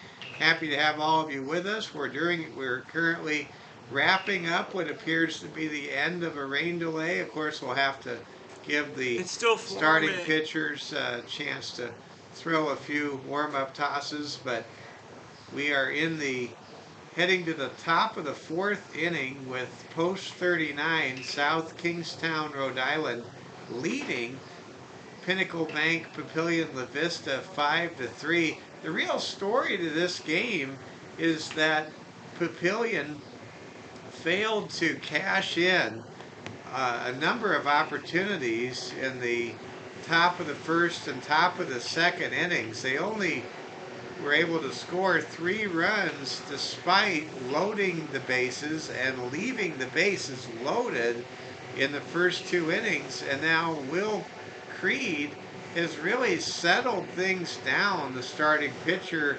for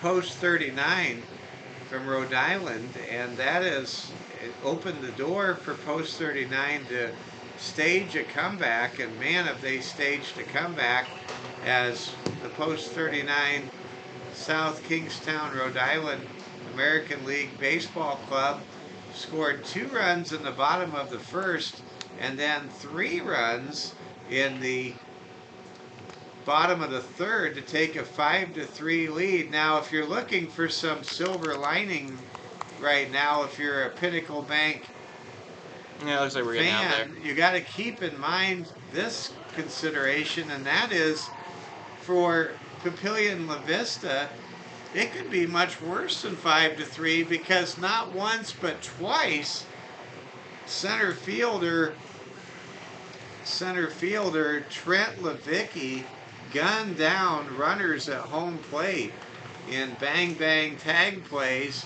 applied by catcher Skylar Kreneski in it with the pair of 8-2 assists in the first and in the third inning to keep this game from being perhaps a 4-run or greater lead for Post 39, who is trying to finish out their opening morning at 2-0 here in Firecracker tournament pool play.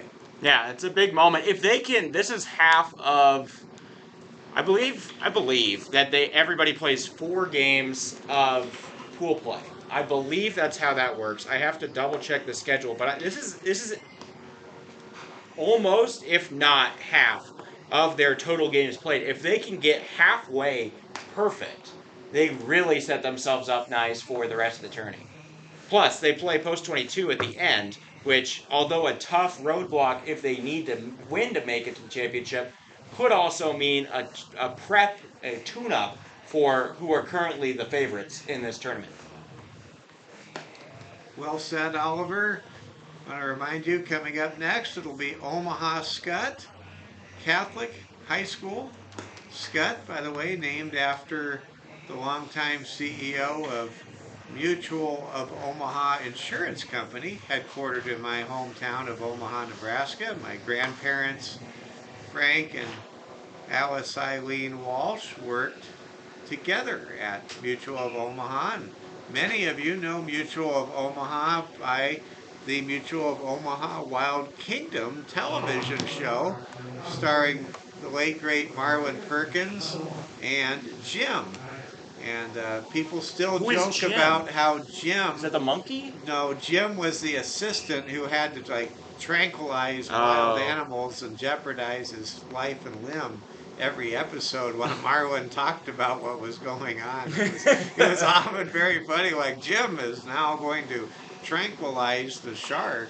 And Jim was always doing all the work while Marlon was always commentating on Jim's Wild Kingdom exploits. All right, let's get into our own baseball Wild Kingdom, why don't we? We start the 4th inning. We're back from the rain delay, and leading off and flaring out to left field is Easton Snyder. Easton now 0 for 2 in this ball game.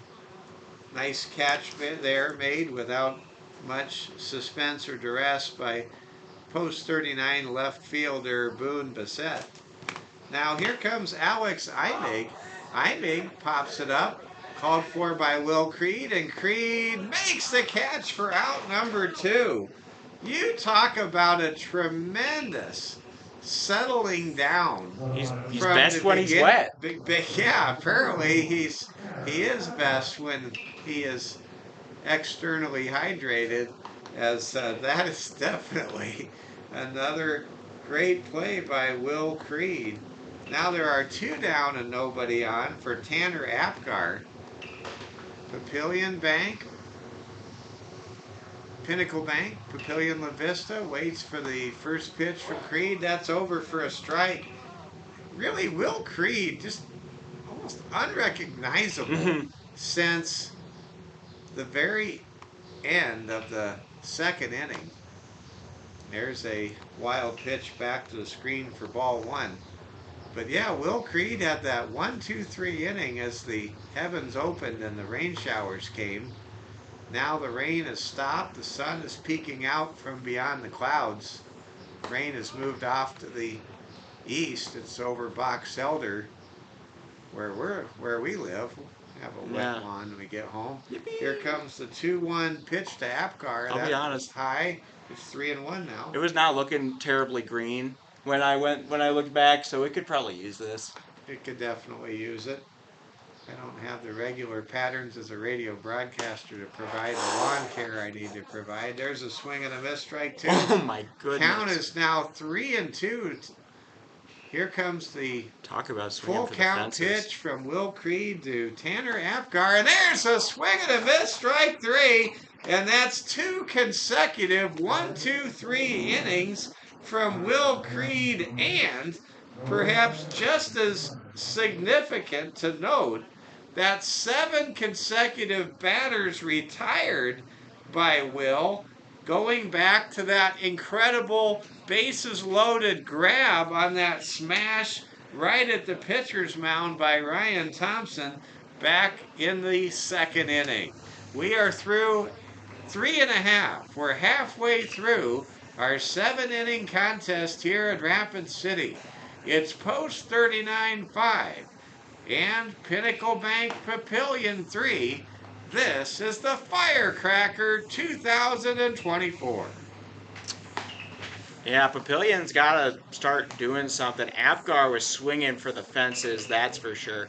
He nearly slipped out of his shoes there in the batter's box on a couple of those swings and misses. It felt like it looked like the bat was really heavy.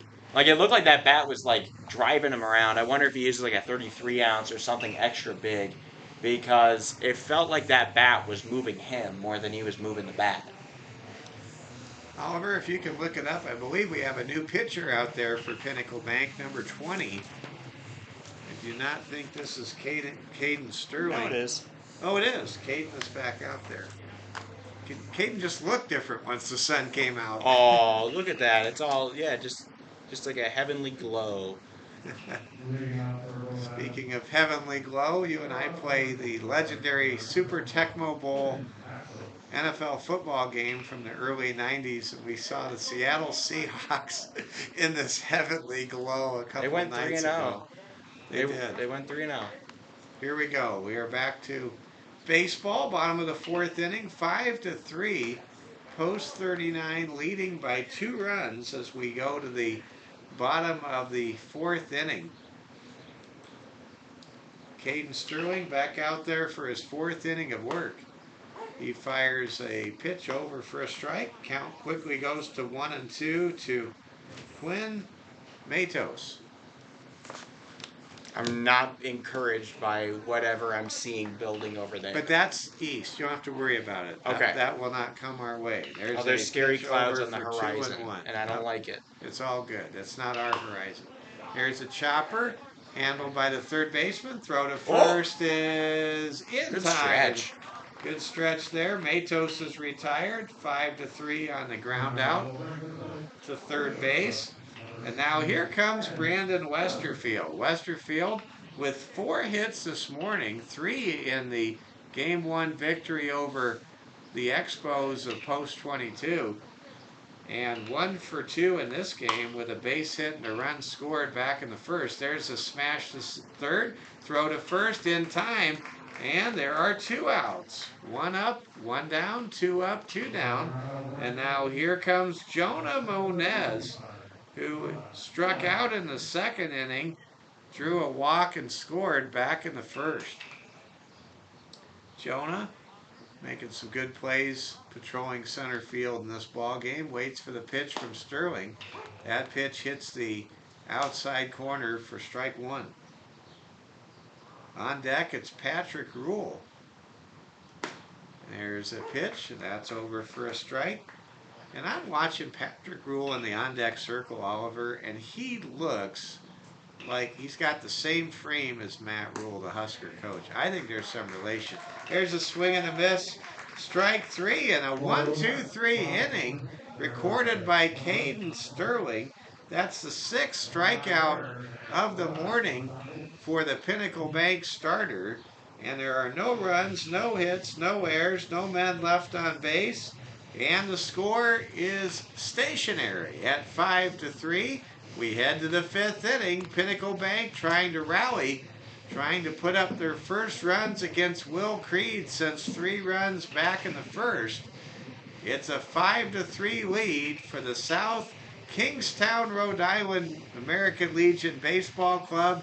We're so glad you're with us on this great day, the day before Independence Day, number 248. And I want to just share this about Independence Day, folks. And you know, this is especially dedicated to all of our fans watching back in Rhode Island right now. But the Declaration of Independence is not as it sounds, where everybody just said, "We are free, baby. We are America." It didn't work that way. A group of brave American founding fathers, they not only put their signature, or their quote-unquote John Hancock, and of course John Hancock, he put his signature on the Declaration of Independence on July 4th, 1776, but these men, they were signing their name not in some quill-formed dipped ink. They were signing their name in blood, because if we did not win our revolution against the crown, every one of those men would have met an ill fate at the hands of the king. Just something to think about our courageous, brave founding fathers. There's a pitch. There's a line drive. It gets past the left fielder for post 39 all the way back to the warning track. The left fielder it's a weird throw. on the warning track, throws to the cutoff man, and taking an extra base is Trent Levicki. So Levicki able to reach base on a single, advance on an error on the left fielder, and the wet warning track really threw off left fielder Boone Bissett for post 39, and that opened the gate for Levicki to take an extra 90 feet of real estate. And now with a man at third, here comes Parker Ingram. Ingram 0 for 1 with a walk so far today, and an RBI. You wonder if Creed's no longer in the rain. It's got to get to him, it seems. And the sun is out. And yeah, we have seen Parker, we have seen Will Creed. Will Creed just pitch incredibly well under the clouds and in the rain. He struggled, though, when the sun has been out. There's a pop-up out of bounds, or out of play. Sometimes it's games like this that can give players nicknames. You wonder if Will Creed will be called the Mud Horse or something Cloudy. like that. Or Cloudy Creed. I don't know. Yeah, I like that. Two for two now in the count to Parker Ingram. Ingram, with any type of hard contact, should make it a 5-4 game. He hits the ball towards the warning track in right field. It's over the head of the right fielder. Against the fence. 1 run scores. Digging for 3 is Ingram, and he brings home Trent Levicki with an RBI triple. And now, just like that, the tying run is 90 feet from home plate with nobody out. And Will Creed is back to the original first and second inning version of Will Creed after retiring 7 straight hitters. There's a smash to short. Throw to first, Good dug job. out. Good play there by the infielders for post 39. That's a 6-3 put out by Westerfield, retiring Ryan Thompson. And now Ingram remains at third base, and here comes Evan Eddy. It's post 39, South Kingstown, Rhode Island 5. Pinnacle Bank, Papillion-La Vista 4. There's a pop-up to left field. That'll bring home the tying run. That's out number 2. And we are all tied at 5-5 in inning number 5. What a tremendous game we have in progress for you this morning here in Rapid City.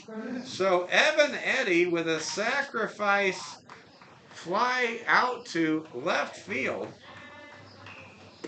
able to make it a 5-5 ball game. Now nobody is on base with 2 outs for Skylar Kreneski. Kreneski hits a smash to first, covering is Will Creed, who steps on first base, and that'll do it. But Papillion Bank comes through when they needed to, After the rain and the clouds left the ballpark, Pinnacle Bank's bats got going off of starter Will Creed for post 39. To recap the top of the 5th inning for Pinnacle Bank, Papillion-La Vista, Sarpy County, Nebraska. Pinnacle Bank scores 2 runs on 2 hits. The key play there was the RBI triple by Parker Ingram. There was 1 error committed, and it was big, and there were no men left on base. A nice contrast from when Papillion Bank stranded 3 men on base in the 1st and in the 2nd early in this ball game. We have played 4.5 innings of baseball here in Rapid City. It's post 39-5, and coming up next in the bottom of the 5th, and Pinnacle Bank, Papillion-La Vista 5 from the Omaha, Nebraska area, and you're watching Hard Hats TV. I heard something along the lines of 4 for 7 in somewhere in there. I'm not seeing like a pitching change, so I don't know what they're really talking about, but let's hear something along those lines. Oh, he's still out there. Yeah, I know. I don't know, but the umpire and coach had to do something. No, he's out there. So Caden Sterling comes back for his 5th inning of work. As we go to the bottom of the 5th inning, Mike Fell, Oliver Fell with you. Happy to have you along with us, an audience that we're pretty sure spans 3 time zones at the moment. It's 1:43 in the east, 12:43 in the central time zone, and it's 11:43 here in Rapid City. There's a pitch, and that ball hit hard and right at the left fielder, Trevor Antoni, or left fielder Ryan Thompson, for the first out of the bottom of the 5th inning. Now here comes Graham LaPlante. LaPlante today drawing a pair of walks and scoring.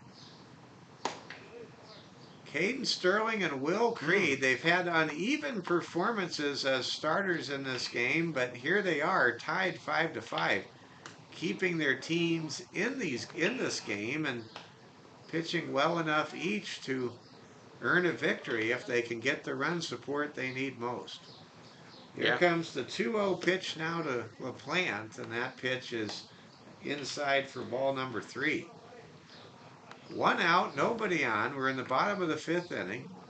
Post 39. Ooh. Trying to get on base, make something happen.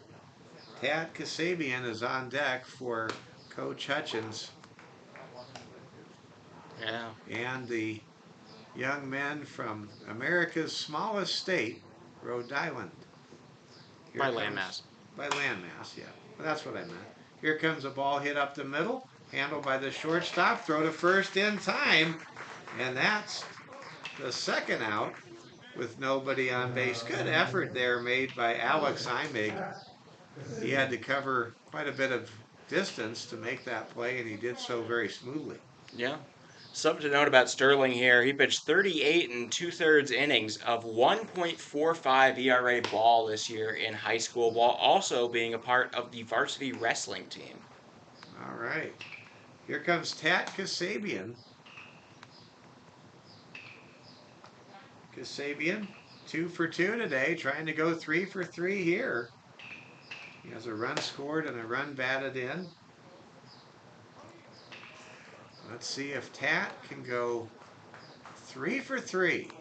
He has the count quickly in his favor at 2 balls and no strikes in this 5-5 ball game here in the bottom of the 5th inning. Comes a pitch, and that is inside for ball 3. Post 39, trying to get to 2-0 in pool play. They defeated the Expos from the Post 22 host program at this tournament. the fill-in team, as there was a team that was unable to make it that originally had committed. There's a pitch inside by Sterling for ball 4. So Tat Kasabian still perfect at the plate today, 2 for 2. Is now at first base representing the go-ahead run. And here comes Will Creed. If ever a starting pitcher could help his own cause, this is it. Here in the 5th inning, the first pitch from Sterling is outside for ball 1. You say that, but in game 1 against the Expos, it was absolutely true. Quinn Matos got the RBI double and the run that gave him the lead in the 2nd inning. There we go. Sometimes those storylines can repeat themselves. Count now 1-1 to Will Creed. Sterling checks, gets his sign, pitches high. That's a ball. Throw down to first is not in time, but the hand comes off the bag. Is he out? No, he gets his hand right back on the bag. It's slippery. Just in time. And yeah, the rainy conditions we had about 30 minutes ago, making things extra slick for the base runners on this super slide ball field aggregate surface that we have. There's a swing and a miss. Ball gets away from the catcher. Count now goes to 2-1 to Will Creed. So now the go-ahead run is in scoring position. Let's see what Creed can do. The count is 2-2. Sterling trying to get out of trouble here. 1 strike away, and he gets that strike, and it gets his man. As Will Creed swings and misses, and Pinnacle Bank, Papillion-La Vista from the great state of Nebraska is able to get out of trouble and keep this game tied as we head to the 6th inning. In the bottom of the 5th inning for post 39. After the 7th strikeout of the game was recorded by Pinnacle Bank starter Caden Sterling, there were no runs, there were no hits, there were no errors, and there was 1 man left on second base. We have played 5, and each team has scored 5, and we give all of you a high five. This is Hard Hats TV. We'll see how this finishes out. It looks like, do we have a new pitcher in? It looks like we might. No, it's still Will. It still will. Okay. That would make sense. I mean, they would have pinch hit for him, you would have think, at that spot. Well, we'll see how he goes. He doesn't have the rain on his side. He 1-2-3 innings in the rain. Other than that, he's been pretty wild. I don't know. We'll see how he does while dry.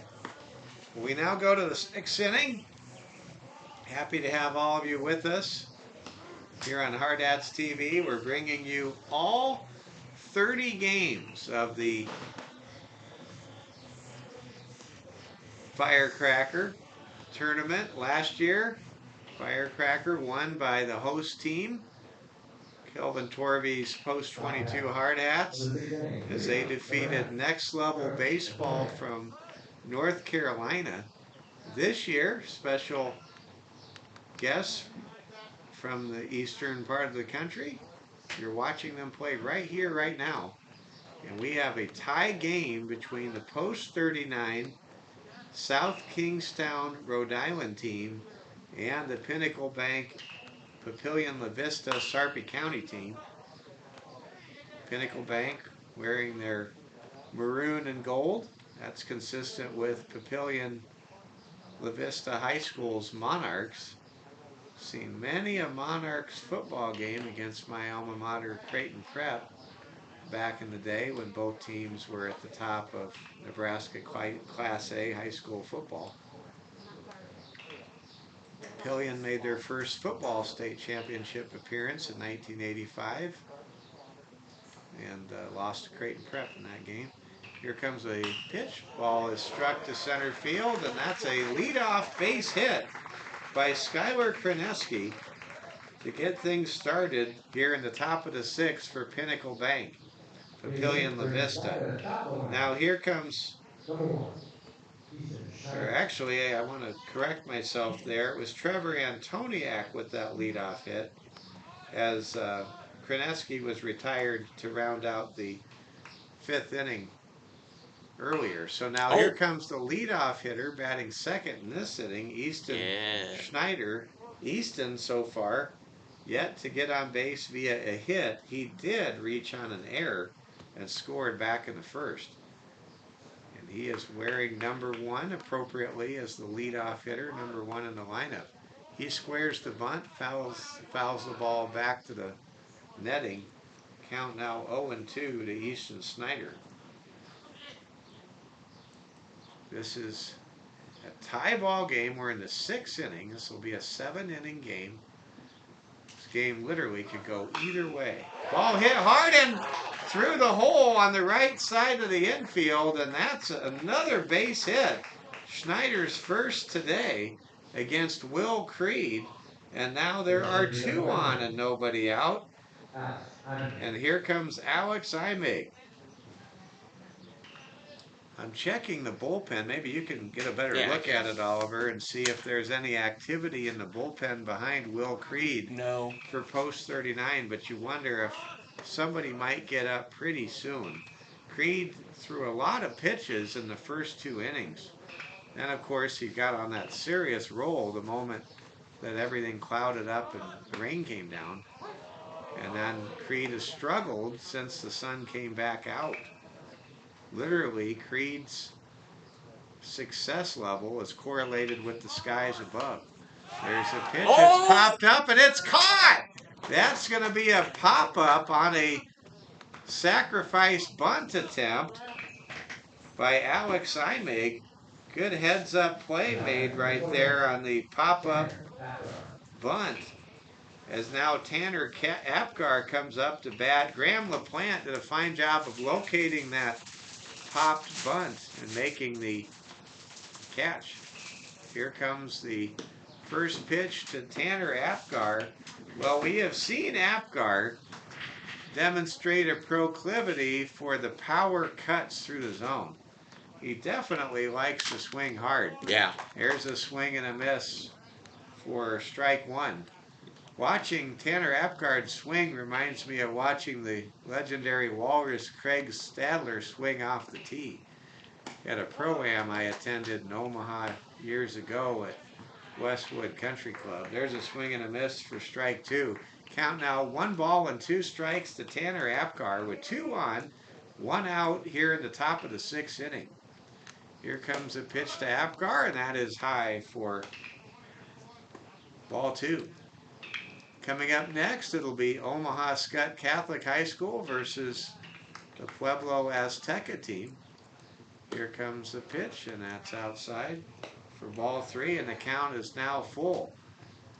My son Oliver's favorite count. 3 balls, 2 strikes, 1 out, a 3-2-1 count. Pitch from Creed is fouled out of play. It was that ball relatively close to a bird. Yeah, that ball almost hit a dove. It was only off by about like half a foot. Yeah, it really almost did. You know, there is a risk applied to the waterfowl. There's a fly out to right field, and it is going to be a outfield gaff that will score. Oh wait, what's the man at third doing? Oh, wow! There was a error on the right fielder, I believe. Technically, path to the ball can't be called an error. Okay. Technically, it can't. But so Tanner Apgar, able to, instead of being recorded as an out, gets the hit, and that turns out to be, I believe, an RBI. Matos. As Trevor Antoniak able to score, and Quinn Matos with a just a misjudgment. Error in judgment in right field, and that's what it's not an error, just an error, just a hit that is not considered an error, but a play that I'm sure Quinn would like to have a chance to make over again. And there's a pop-up, and Levecki is retired on a pop-up to the first baseman. So now there are 2 outs and 2 on, runners at second and third. Schneider is at third base. Levicki's at second. Parker Ingram, the hitter. Ingram with that clutch RBI triple his last time up in the 5th inning that went a long ways towards tying this game, which currently Pinnacle Bank has restaked themselves to the lead at 6-5 at the moment. Ooh. And Ingram hits the ball into the corner, and that's fair. 2 runs will score. And Parker Ingram yet again with another RBI extra base hit brings home his 3rd and 4th runs of the game. A 4 RBI performance by Parker Ingram, bringing in Easton Schneider and Tanner Apgar. And now here comes Ryan Thompson to the plate. And Creed is just getting left out to dry right now. Literally dry. Yeah, literally, yeah. As he was, of course, rained upon, where he pitched his best work in the rain.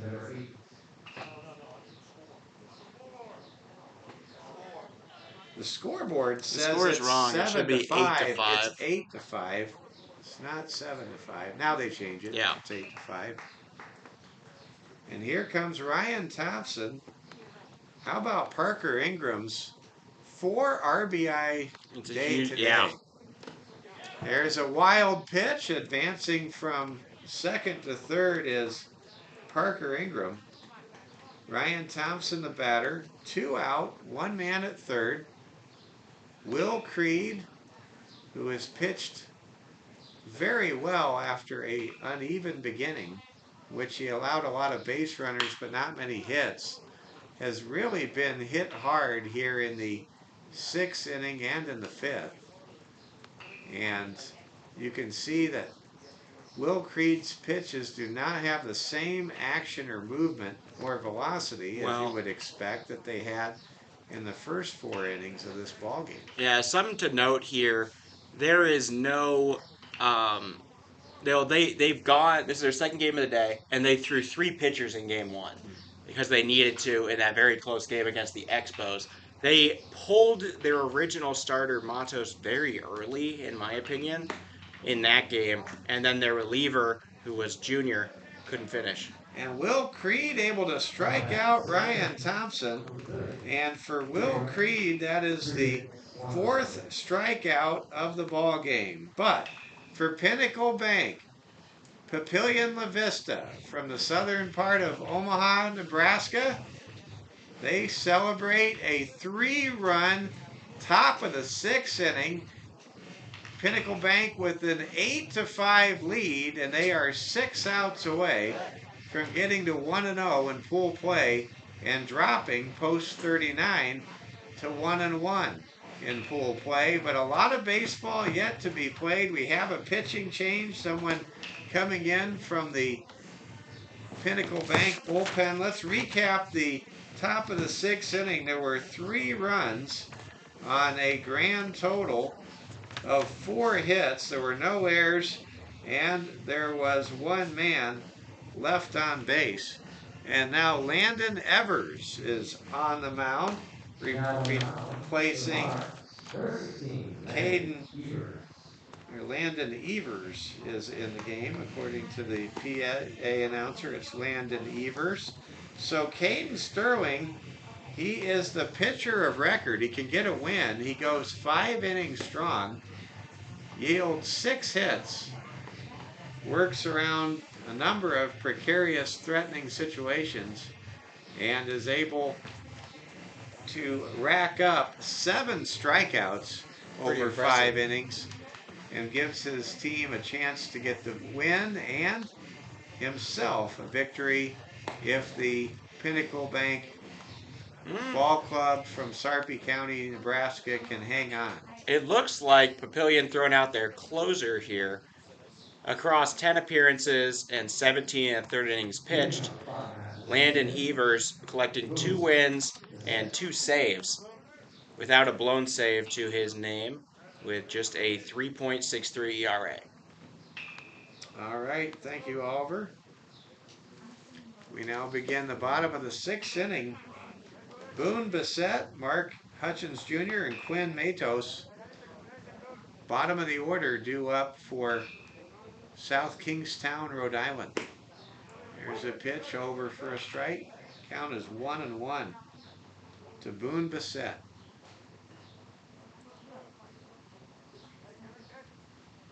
Here comes the pitch, and that is outside for ball 2. Well, you can't get 3 runs back at once. You need to get base runners, and that's the name of the game for Post 39 here in this 8-5 game. Give Post 39 credit. They came back from a 3-run deficit earlier in this ball game. They're going to have to do it again to get to 2-0 in this tournament. Here comes the 2-2 pitch from Evers, and that's over for a strike. Caught the batter looking. Boone Bissett with kind of a sheepish grin as he is retired by Evers for out number 1. Now here comes Mark Hutchins Jr., the third baseman today, 0 for 2. Facing Evers for the first time. Puts down a check swing, and that ball goes foul. Luckily for him. 1. Now, he surely would have been out at first. Had they rushed to it a little quicker, they could have kept it from getting foul. We're happy to have you along with us. Landon Evers, the pitcher, in relief of Caden Sterling here in the bottom of the 6th inning. Pinnacle Bank, Papillion, on top 8-5. They scored 2 runs in the 4th, 3 in the 6th to tie and then take the lead. But this is still very much a game up in the air with a 3-run margin between these two American Legion ball clubs.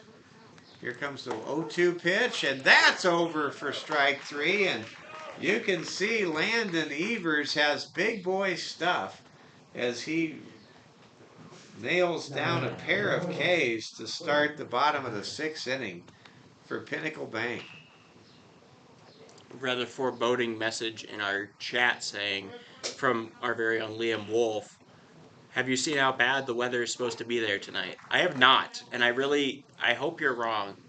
Well, I have seen that we have thunderstorms in the forecast, but that's almost every night this time of year in Rapid City. So take the forecast with a grain of salt. Don't take these pitches with a grain of salt, though, if you're Post 39 as Evers racks up strike 1, strike 2. Now the ball hit hard and up the middle and through the second baseman and shortstop for a base hit. So instead of striking out the side 1, 2, 3, now Evers must work with a runner at first base, and flipping over the top of the order with a young man headed to Wheaton College is Brandon Westerfield. Westerfield, a very dangerous hitter. There goes a runner, throw down to second, not in time. And Quinn Matos is at second base with a stolen base. And that's big because keep in mind, this is the 6th inning. Even if you can pull to within 2, that's huge compared to going to the bottom of the 7th down 3. So with 2 outs, Post 39 trying to find a way against closer Landon Evers for Pinnacle Bank Papillion. Here comes a pitch from Evers. It's popped up and playable. Called for by the third baseman. Catch is made by Parker Ingram. And how about Landon Evers getting out of trouble and keeping this a 3-run lead for Pinnacle Bank? To recap, the bottom of the 6th inning, there were no runs, there was 1 hit, no errors, and 1 man left on base. We have played 6 innings here at Fitzgerald Stadium in Rapid City, South Dakota. Our score, Pinnacle Bank, Papillion-La Vista, 8. Post 39, South Kingstown, Rhode Island, 5. We go to the final frame. This is Hard Hats TV with live coverage of the Firecracker. Yeah, I'm quickly moving everything back here. Make sure nobody gets the wrong impression on these streams. But yeah, we'll see how it's gonna play out here. This game now over 2 hours old. Um, Another very exciting game. We've had close games in both of the first two games, which is absolutely what you want from this tournament. You want it to be incredibly competitive. Um, my worry for post 39 in this one is that it feels like Evers really has a very good. If it, I don't know if you're getting multiple hits off of him in inning. A new pitcher. Oh, We have a new pitcher on the mound for hmm. the post 39 team. That's Zach Previte. I believe we're saying that right. We'll see if the public address announcer has a different official pronunciation. Zach Previte out there to relieve Will Creed, who went 6 innings strong, gave up 7 hits, struck out 4, gave his team a chance to win, and really got on a roll during the downpour part of the middle of this game, but struggled when it was sunny and dry early on, and then really gave up a bunch of hits in the 5th and 6th inning, giving up a 5-3 lead, and currently on the wrong edge of the ledger as we go to the top of the 6th inning. And here comes Zach Previte to face Pinnacle Bank's Evan Eddy to start things off. Eddy today with a sacrifice fly to left field to tie the ball game back in the 5th. What? And he is 0 for 1 on the afternoon, or on the morning and afternoon. Previte is throwing some weird fluttering circle change or something. Maybe it's a bit of a sweeper. Here's a grounder to the third baseman. Pitcher covering. Previte has it. Steps on the bag. For out number 1. So there's a 3-1 put out. Good play there by first baseman and pitcher for post 39. 1 down now for Skylar Kreneski.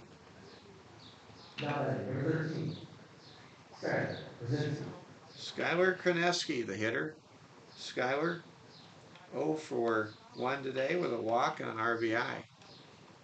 Kreneski has played pretty well behind the plate. He's had 2 very big tags, and you cannot, as we look back at this game, the early part of this game, you can't emphasize enough the importance of those outfield assists from Trevecki in center field and the tags applied by Kreneski at home plate. And there's a infield single, or a single by Skylar Kreneski to right field. So 1 on, 1 out now for Trevor Antoniak. How big were those center field putouts? They were huge at the plate. It could be a very different score right now than 8-5. There's a ball hit hard to right field and past Matos, and the ball goes into the corner. Digging for third is Kreneski. He's being sent home, and he will score as he crosses home plate. Wow, Skylar Kreneski comes all the way home from first. Trevor Antoniak with the second RBI triple of the game for Pinnacle Bank, reminiscent of Parker Ingram's RBI triple, the key catalyst moment in the 5th inning, making the game now 9-5 and giving us that proverbial Dolly Parton score that you don't see very often. So Trevor Antoniak makes it 9-5. Pinnacle Bank now scoring in the final 3 innings of the 7-inning ball game, it appears. There's a fly pop up in the infield and the catch made by second baseman Tat Kasabian for post 39 by Easton Schneider. And now here comes Alex Imig with Trevor Antoniak 90 feet from home plate at third. Here comes a soft sidearm Yeah, toss it's the weird thing. by left-handed pitcher Landon Zach E. Previte. Oh yeah. Here comes the pitch, and that pitch is outside for ball 2. Alex Imig 0 for 2 today with a pair of walks and a run scored and a base stolen. There's a pitch over for a strike. For post 39, they trail 9-5, just trying to keep it within striking distance here with a 4-run deficit. There's a foul ball as Imig stays alive. Due up for post 39 in the bottom of the 7th will be Jonah Monez, Patrick Rule, and Graham LaPlante. I'm going to have to excuse myself after this half inning and do some work at the radio station. I'm recording some elected officials, and it's been great being with all of you fans this morning here in Game 2 of Day 1 of this Firecracker tournament. Oliver will take you home the rest of the way, and I'll be back for Game 3. Or Game 4. Or Game 4, yeah, for Game 4, it appears. So, here we go. Full count now to Alex Imig. Here's a pitch, and Imig lifts the ball to center. Oh. It might drop, and it will drop, and that'll score the 10th run of the game for Pinnacle Bank, Papillion-La Vista, Nebraska. Imig comes through with his first RBI today, driving home Trevor Antoniak, and it's a 10-5 ball game now with Imig at first base, and here comes slugger Tanner Apgar. Here comes the soft sidearm delivery. Pitch, throw down to second over the head of Tate Kasabian, and stealing second base and getting his second stolen base of the game is Alex Imig. Imig stole a base back in the first. Now he steals a base again. Imig in the number 2 spot in the lineup. Give Pinnacle Bank credit. They fell behind 5-3 after leading 3-0. They were haunted by leaving them loaded in the first and second innings, but they shook off that haunting memory with a bunch of good old-fashioned offense. They have plated 7 runs in innings 5, 6, and 7, and they're not done yet with a man in scoring position with 2 out, working against Zach Previte here in the top of the 7th inning. Apgar waits for the 2-1 pitch. He pops it up. Kasabian calls for it. He's called off by Matos, who makes the catch to retire the side, but Pinnacle Bank adds a pair of very significant insurance tallies to make it 10-5, and they have now out-hit post 39 in the second half of their doubleheader this morning here at the Firecracker, 10-7. To recap the top of the 7th inning, Pinnacle Bank scores 2 runs on a total of 3 hits. There were no errors, and there was 1 man left on base. Through 6.5 innings of play, here in the middle of the 7th inning, our score: Papillion 10, post 39 from South Kingstown, Rhode Island 5. We go to the bottom of the 7th. Oliver Feld, the voice of Hard Hats TV, will take you home. It's been great being with all of you fans, and I will be with you later on today. And our coverage continues right after this.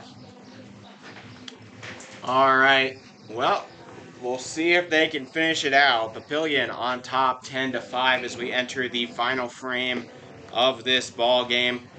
The post 39 team fought valiantly so far. 7 hits on the board. Ended up winning a squeaker against the Expos with only 2 out rallies. Could they make a rally against with their back against the wall in this one? We will see. Evers is coming back out for his second inning of work. Here in the bottom of the 7th inning. The due-up. The 2, 3, and 4. Monez, Rhode, and LaPlante. First pitch ball.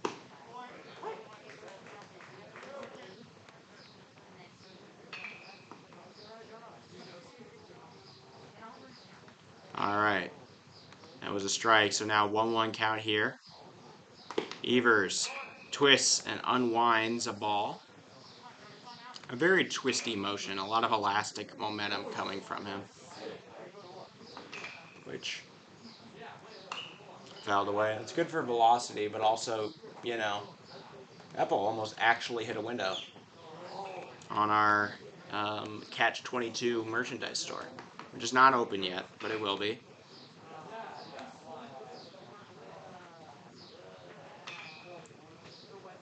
Evers gives him one, softly chopped and caught by the third baseman for the first out of the inning. So 1 down here. Play is made by Parker Ingram. And up comes Rhode. Rhode 1 for 3 in this game. And 2 for 4 in the game before, for a combined total of 3 for 7. So batting a pretty good average.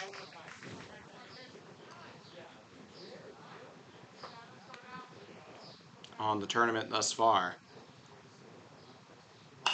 Hit right back up the middle, off the mound itself. Goes to second, and play is made, out recorded for 3. Evers doing a great job on the mound here. He is in position to get a save. He came into a 3-run game back in the 6th inning. So he could do it right here.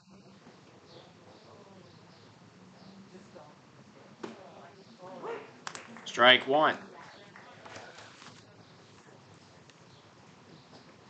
Up to bat, Graham LaPlante, who's done a very good job behind the dish as the defensive catcher for this team. LaPlante, a pair of walks and a ground out in this game.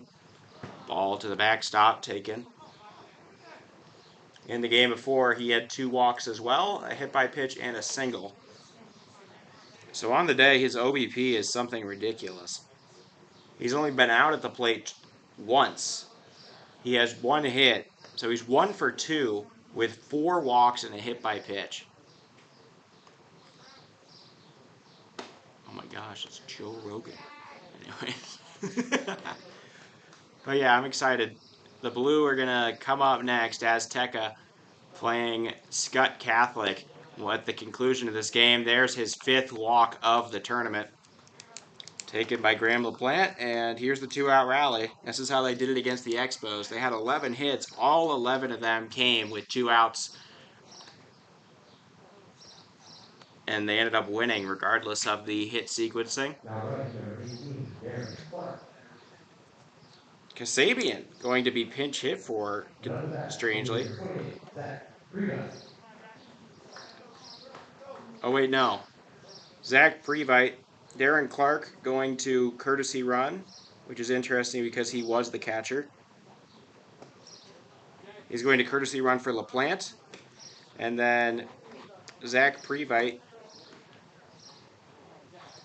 takes over for Kasabian at the 7-hole, or sorry, at the 5-hole in the 7th inning.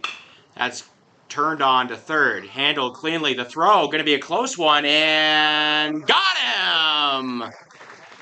Parker Ingram finishes the game, and Papillion-La Vista Pinnacle Bank from Papillion, Nebraska, going to come out with a 1-0 record on the day. They finish this game out. Win will go to the starting pitcher, Caden Sterling. Save goes to Evers, and the loss goes to Creed.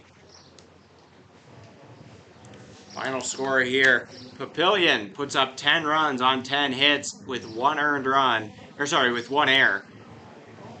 And the South Kingstown Post 39 team from Rhode Island puts up 5 runs on 7 hits. They finish 1-1 on the day, splitting their opening day doubleheader. They also have 1 error. Thank you all for watching. We will have the other stream up. Both teams have to warm up, so it won't be quite as quick. My guess is 12:45. That's my guess for the next start time. 12:45 feels realistic. 12:45 Mountain Time, aka in 25 minutes. I think that would be how it is. I think it's some of the players just having a good time chatting with one another after the game. That's pretty cool. Same are the managers. Seems like a pretty friendly deal between the two teams. But alright, thank you all for watching. I'm Oliver Fell. My father Mike Fell was the broadcaster for most of this game. But we are ready, and in about 25 minutes, tune into the next stream, also on the YouTube channel. Just click on the YouTube channel or where it says Hard Hats TV and just go to the live, and you'll see where the Azteca are. The Pueblo Azteca and Scott Catholic game going to start probably around 12:45. Thank you all for watching, and have a good rest of your day to both of these teams' fans.